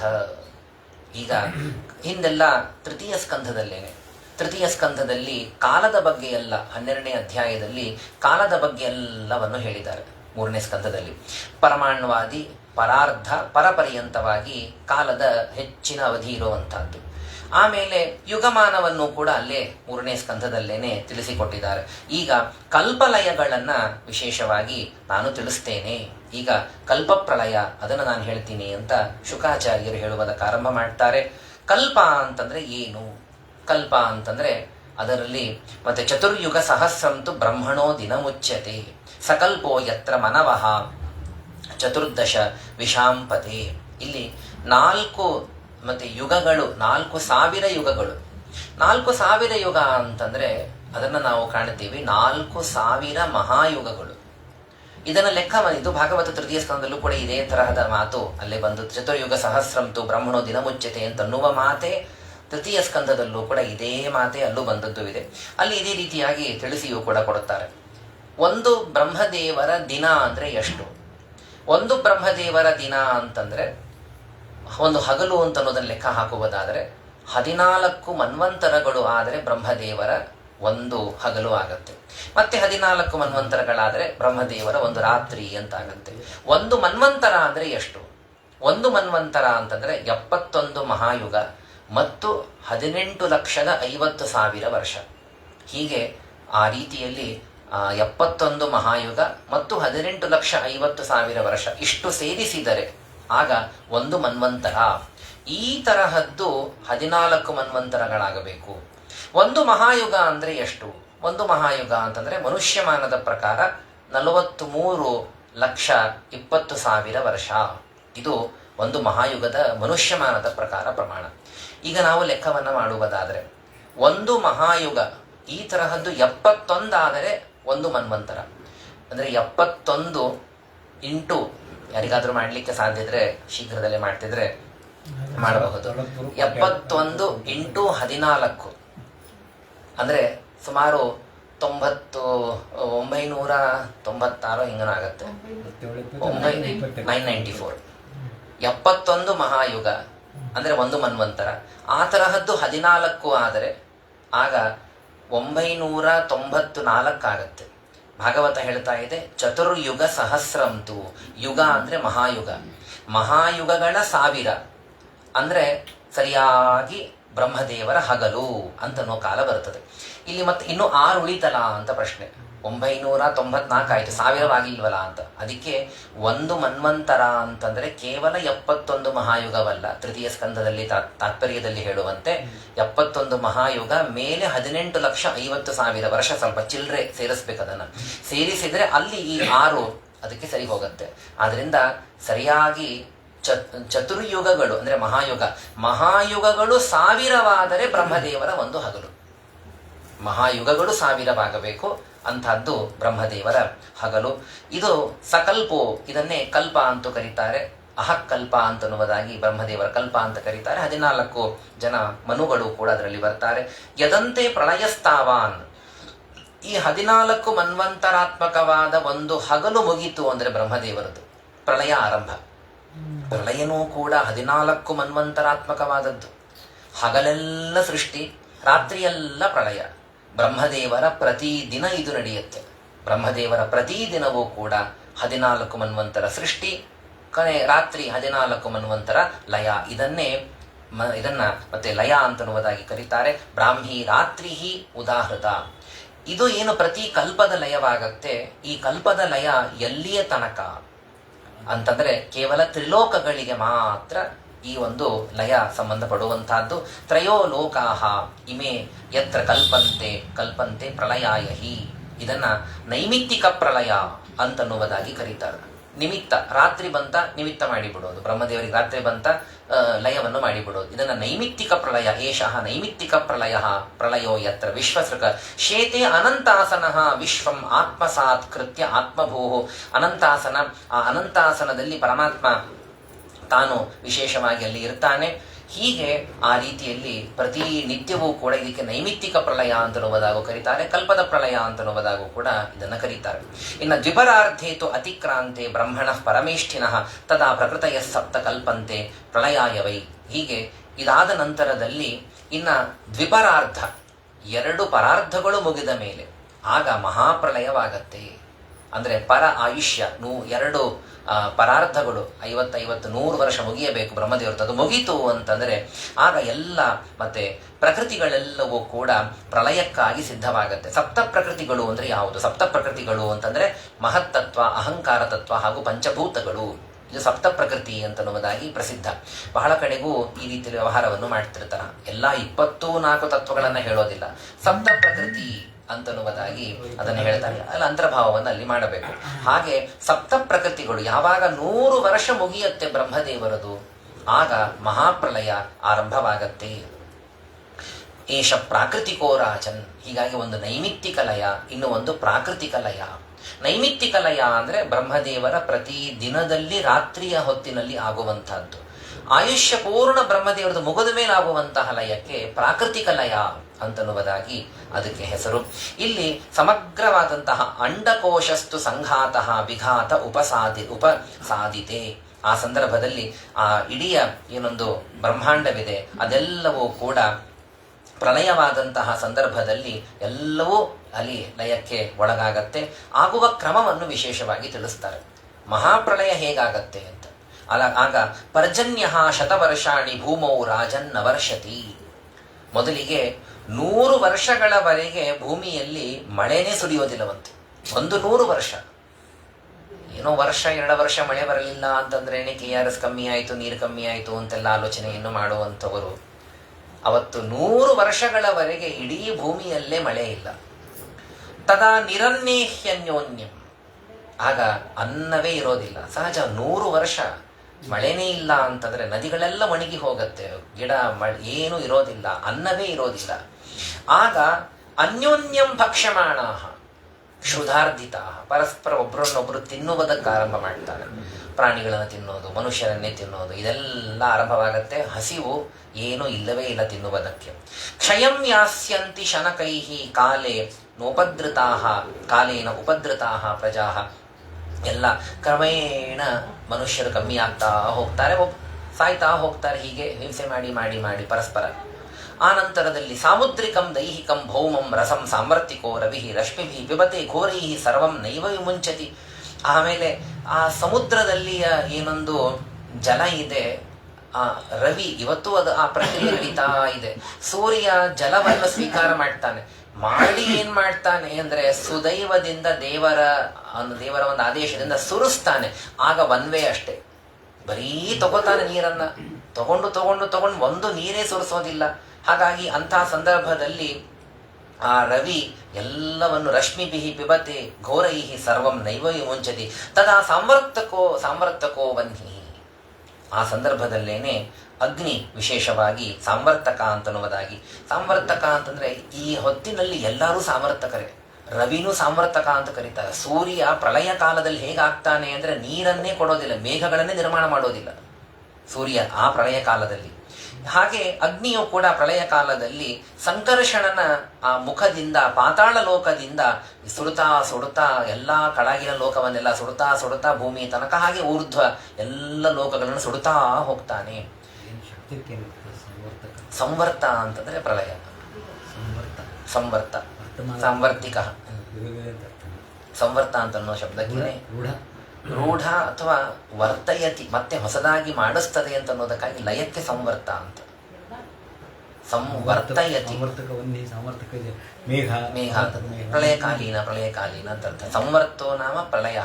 ಹೆಂಗೆ ಅಂತಂದ್ರೆ ಸಮ್ಯಕ್ ವರ್ತಯತಿ ಮತ್ತೆ ತಿರುಗಿಸ್ತದೆ ಮತ್ತೆ ಆಗತ್ತೆ ಅನ್ನೋ ಅರ್ಥದಲ್ಲಿ ಸಂವರ್ತಯತಿ ಇತಿ ಸಂವರ್ತ ಪ್ರಳಯ. ಆ ರೀತಿ ಸಂವರ್ತ ಅಗ್ನಿ ರವಿ ಎಲ್ಲನೂ ಸಂವರ್ತ. ಮೇಘ ಹಾಗೆ ಮನ್ವಂತರ ಶಬ್ದಕ್ಕೆ ಮನೋಹ ಅನ್ಯತ್ವನು ಮನಾತ್ರ ಹೇಳಂಗಾಗುದಿಲ್ಲ.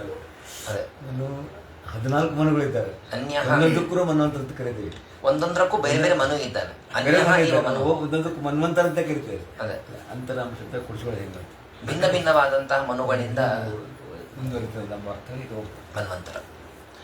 ಹೀಗೆ ಉಪರ್ಯಧಃ ಸಮಂತಾಚ್ಚ ಶಿಖಾಭಿಹಿ ವನ್ಹಿ ಸೂರ್ಯಯೋ ಏನು ಅವಸ್ಥೆ ಇರ್ತದೆ ಅಂತ ಅನ್ನೋದನ್ನ ವರ್ಣಿಸ್ತಾರೆ. ಕೆಳಗಿನಿಂದ ಅಗ್ನಿ ಸುಡುತ್ತಾ ಬರ್ತಾ ಇದೆ, ಮೇಲಿನಿಂದ ಸೂರ್ಯ, ಘನಘೋರ ಸೂರ್ಯ. ಹಾಗಾಗಿ ಅಂಥ ಸೂರ್ಯ, ಕೆಳಗಿನಿಂದ ಅಗ್ನಿ. ದಹ್ಯಮಾನಂ ವಿಭಾತ್ಯಂಡಂ, ಇಡೀ ಬ್ರಹ್ಮಾಂಡ ಹೇಗನಿಸ್ತದೆ ಅಂದ್ರೆ ಸುಡುತ್ತಾ ಇದೆ ಅಂತನ್ನುವಂತೆ. ಸೂರ್ಯ ಅಗ್ನಿ ಎಲ್ಲರೂ ಇಡೀ ಬ್ರಹ್ಮಾಂಡದ ಮತ್ತೆ ಸುಡೋದನ್ನು ಆರಂಭ ಮಾಡಿದ್ದಾರೆ. ದಗ್ಧ ಗೋಮಯ ಪಿಂಡವತ್. ಇವತ್ತು ಏನೋ ಹೇಳ್ತಾರೆ, ಸ್ಯಾಟಲೈಟ್ಗಳಿಂದೆಲ್ಲ ನೋಡಿದಾಗ ಅರ್ತ್ ಹೇಗೆ ಕಾಣಿಸ್ತದೆ ಅಂತಂದ್ರೆ ಒಂದು ಬ್ಲೂ ಆದಂತಹ ಒಂದು ಪ್ಲಾನೆಟ್ ಕಣ್ಣಂತೆ ಕಾಣಿಸ್ತದೆ ಅಂತ. ಸ್ಯಾಟಲೈಟ್ ಇಮೇಜಸ್ ಎಲ್ಲ ನೋಡಿದಾಗ ಬ್ಲೂ ನೀಲಿ ಬಣ್ಣದ್ದು ಕಾಣಿಸ್ತದೆ ಅಂತ. ಕದಾಚಿತ್ ಹಾಗೂ ಏನಾದರೂ ಸ್ಯಾಟಲೈಟ್ಗಳು ಇದ್ದಿತ್ತು ಅಂತಂದ್ರೆ, ಇರ್ತದೆ ಅಂತ ಆದರೆ, ಅದನ್ನು ನೋಡುವ ಮನುಷ್ಯನು ಚೆನ್ನಾಗಿ ಗಟ್ಟಿಮುಟ್ಟಿ ಇರ್ತಾನೆ ಅಂತ ಆದರೆ, ಆಗ ಒಂದು ಗೋಮಯದ ಪಿಂಡ ಅಗ್ನಿಯಲ್ಲಿ ಸುಟ್ಟ ಮೇಲೆ ಹೇಗಾಗತ್ತೋ ಹಾಗೆ ಇಡೀ ಬ್ರಹ್ಮಾಂಡ ಕಾಣಿಸ್ತಿರ್ತದ. ಅದೇನು ಬ್ಲೂ ಇಶ್ಯೂ ಮತ್ತೊಂದೆಲ್ಲ ಹೋಗ್ಬಿಡ್ತದೆ. ಆಗ ಭಾಗವತ ವರ್ಣಿಸುವ ಇರೋದು ಇಲ್ಲ. ಆ ಹಸಿವೆ, ಆ ದೇವತೆಗಳಿಗೆ ಗೊತ್ತಾಗತ್ತೆ ಅಷ್ಟೇ. ಆಗಮ ನಮಗೆಲ್ಲ ಅತೀಂದ್ರಿಯ ಆಗ, ಹೀಗಾಗಿ ಅದನ್ನು ಇರೋದೇ ಇಲ್ಲ. ದೇವತೆಗಳು ನೋಡಿದ್ದನ್ನು ವರ್ಣಿಸ್ತಾರೆ ಅಂತ ಹೇಳಬೇಕಷ್ಟೆ. ತತಃ ಪ್ರಚಂಡ ಪವನ. ಇಷ್ಟಾದ ಮೇಲೆ ಅಂದರೆ ಎಲ್ಲ ಸುಟ್ಟೇ ಹೋಗುತ್ತೆ, ಪೂರ್ಣ ಸುಟ್ಟು ಹೋಗುತ್ತೆ. ಆಮೇಲೆ ಪ್ರಚಂಡ ಗಾಳಿ. ವರ್ಷಾಣಾಂ ಅಧಿಕಂ ಶತಂ. ಅಲ್ಲಿ ಅಷ್ಟು 100 ವರ್ಷಕ್ಕಿಂತಲೂ ಹೆಚ್ಚು ಕಾಲದವರೆಗೆ ಪರಹ ಸಂವರ್ತಕೋ ವಾತಿ. ಸಂವರ್ತಕ ವಾಯು, ತುಂಬ ಗಾಳಿ. 100 ವರ್ಷದ ಮೇಲೆ ಚೆನ್ನಾಗಿ ಗಾಳಿಯನ್ನು ಬೀಸ್ತದೆ. ಅಂದರೆ ಅಗ್ನಿಯಿಂದೇ ಒಣಗಿ ಹೋಗಿದೆ. ಆಮೇಲೆ ಇನ್ನಿಷ್ಟೂ ಗಾಳಿ. ಆ ಗಾಳಿ ಬೇರೆ ಬೆಂಕಿ ಇನ್ನೂ ಹೆಚ್ಚು ಮಾಡುತ್ತದೆ. ಸುಡುತ್ತಾ ಇರುವುದನ್ನು ಗಾಳಿ ಇನ್ನಿಷ್ಟು ಹೆಚ್ಚು ಮಾಡ್ತದೆ. ಧೂಮ್ರಂ ಖಂ ರಜಸಾವೃತಂ. ಎಲ್ಲ ಕಡೆಗೂ ಧೂಳು, ಬೂದಿಯಾದದ್ದೇ ಇರಬಹುದು ಅಥವಾ ಸ್ವಯಂ ಧೂಳು ಎಲ್ಲ ಕಡೆಗೂ ಕೂಡ ಒಣಗಿ ಹೋದದ್ದು. ಆಮೇಲೆ ಮೇಘಪುಲಾನ್ಯಂಗ ಚಿತ್ರವರ್ಣಾನಿ ಅನೇಕಶಃ. ಆಮೇಲೆ ಮೇಘಗಳು ಬರ್ತದಂತ. ಆಮೇಲೆ ಸೂರ್ಯ ಏನು ನೀರು ತಗೊಂಡಿರ್ತಾನೆ ಅದರ 100 ವರ್ಷದ ಮೇಲೆ ಇನ್ನೂ ಹೆಚ್ಚು, 200 ವರ್ಷಗಳವರೆಗೆ ಮಳೆನೇ ಸುರಿಸೋ ಇಟ್ಕೊಂಡು ಕೂತು ಬಿಟ್ಟಿರ್ತಾನೆ. ಆಮೇಲೆ ಒಂದೇ ಸಲಕ್ಕೆ ಸುರಿಸ್ತಾನೆ. ಏನು ಮಳೆಯಾಗ ಬೇರೆ ಬೇರೆ ಬಣ್ಣ ಬಣ್ಣದ ಮೇಘಗಳಂತು. ಬರೀ ಶ್ಯಾಮವರ್ಣ ಮಾತ್ರವಲ್ಲ, ಬಣ್ಣ ಬಣ್ಣದ ಮೇಘಗಳು. ಆಗ ಚಿತ್ರವರ್ಣಾನಿ ಅನೇಕಶಃ. ನೀಲ, ಕೆಂಪು, ಬೇರೆ ಬೇರೆ ತರಹದ ಬಣ್ಣಗಳೆಲ್ಲ. ಚಿತ್ರವರ್ಣಾನಿ ಅನೇಕಶಃ. ಶತಂ ವರ್ಷಾಣಿ ವರ್ಷಂತಿ ನದಂತಿ ರಭಸಸ್ವನೈಹಿ. ಏನದು ಗುಡುಗು ಮಿಂಚು. 100 ವರ್ಷಗಳವರೆಗೆ ಮಳೆಯಂತೆ. ಎಲ್ಲಾನು ಅತಿಶಯನೇ. ಒಂದನ್ನೂ ತಡ್ಕೊಳ್ಳಿಕ್ಕಾಗೋದಿಲ್ಲ ಮನುಷ್ಯನಿಗೆ. ಇಷ್ಟು ಮಳೆಯನ್ನು ತಡ್ಕೊಳ್ಳಿಕ್ಕಾಗೋದಿಲ್ಲ, ಇಷ್ಟು ಗಾಳಿಯನ್ನು ತಡ್ಕೊಳ್ಳಿಕ್ಕಾಗೋದಿಲ್ಲ, ಇಷ್ಟು ಬಿಸಿಲನ್ನು ತಡ್ಕೊಳ್ಳಿಕ್ಕಾಗೋದಿಲ್ಲ. ಕೆಳಗಿಂದ ಬೇರೆ ಅಗ್ನಿ ಬೇರೆ ಸುಡ್ತಾ ಹೋಗ್ತಾ ಇದ್ದಾನೆ ಮುಂಚೆ. ಹೀಗೆಲ್ಲ ಅವಸ್ಥೆಗಳು. ತತ ಏಕೋದಕಂ ವಿಶ್ವಂ ಬ್ರಹ್ಮಾಂಡ ವಿವರಾಂತರಂ. ಇಡೀ ವಿಶ್ವ ನೀರಿನಿಂದ ತುಂಬಿಬಿಡುತ್ತದೆ.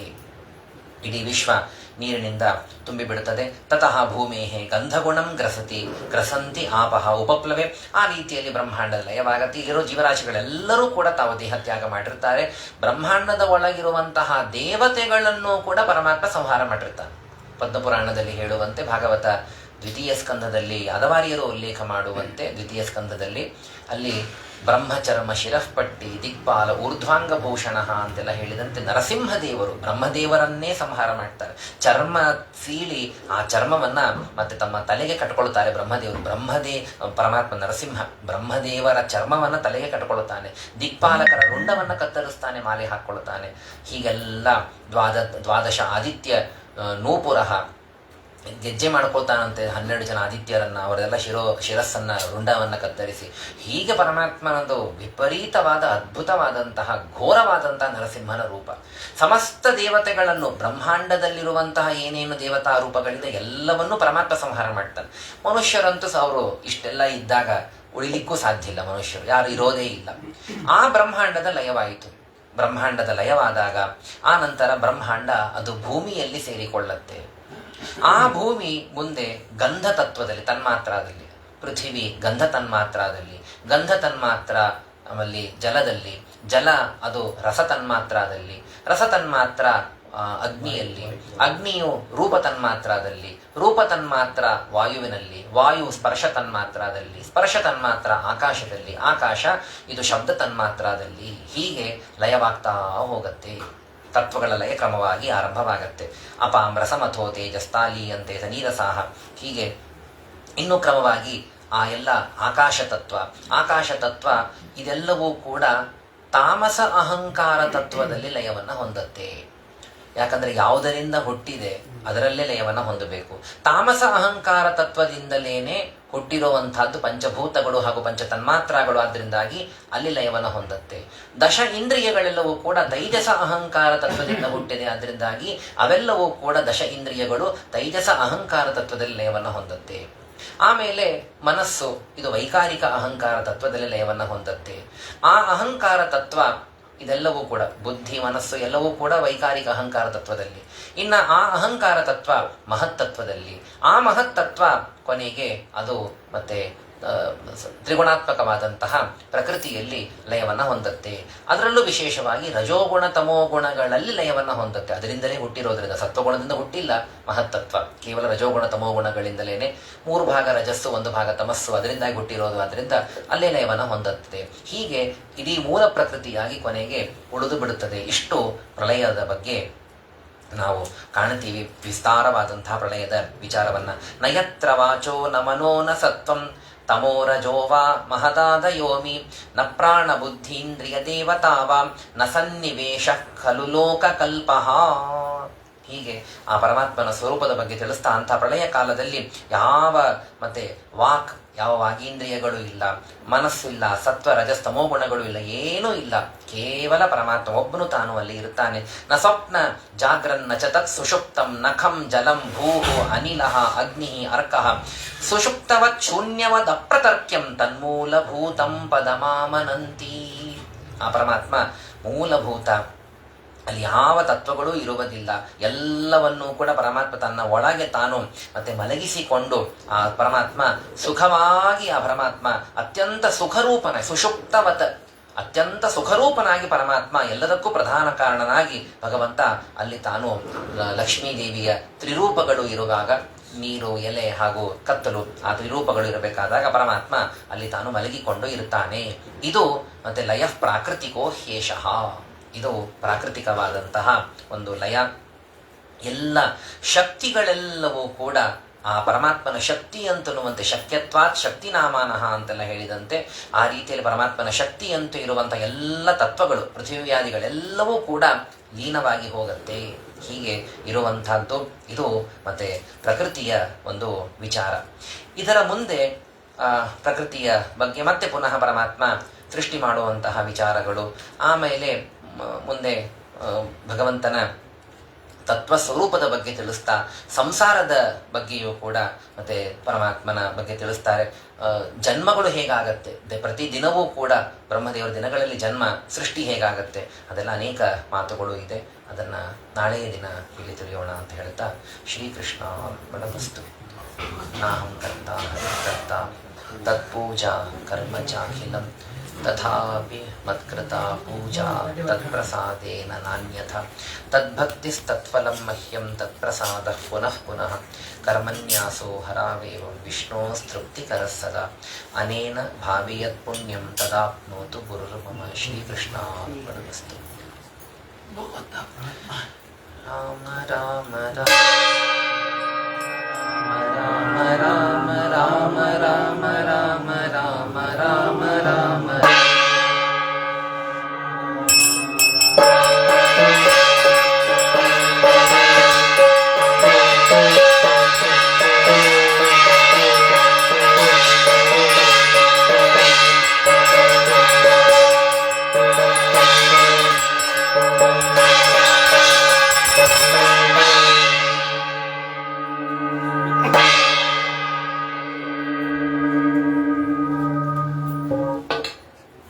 अमृणीपति व्यास गुरु महाराज की ಜೈ. ದ್ವಿತೀಯ ಸ್ಕಂದ ಇದು ನರಸಿಂಹ ದ್ವಿತೀಯ ಸ್ಕಂದ ಬಂದಿದ್ದು. ದ್ವಿತೀಯದಲ್ಲಿ ಉಲ್ಲೇಖ ಮಾಡ್ತಾರೆ. ಅಂದರೆ ಇಲ್ಲಿಂದ ಹೇಳಬೇಕಾದಾಗ ಉತ್ಕ್ರಾಂತಿಯನ್ನ ಹೇಳಬೇಕಾದ ಸಂದರ್ಭದಲ್ಲಿ ಅಲ್ಲಿ ಅದನ್ನ ಹೇಳ್ತಾರೆ. ಮತ್ತು ಇದು ಎಲ್ಲರೂ ವಿಸೇಚನ ಮಾಡ್ಕೊಳ್ತಾರೆ ದೇವತೆಗಳನ್ನೆಲ್ಲ ಕಾಟಕ ಕಾಟಕ ರೂಪ ಅದು ಯಾಕೆ ಅದಕ್ಕೆ ಮಹಾಪ್ರಳಯದ ಬಗ್ಗೆ ಹೇಳ್ಬೇಕಂದ್ರೆ ಅಲ್ಲಿ ಅದೇ ಕಾಟಕದಲ್ಲಿ ಒಟ್ಟಿಗೆ ದೇವರ ಮಹಿಮಾವನ್ನು ಹೇಳೋ ಸಂದರ್ಭದಲ್ಲಿ ಭಕ್ತರಿಗೆ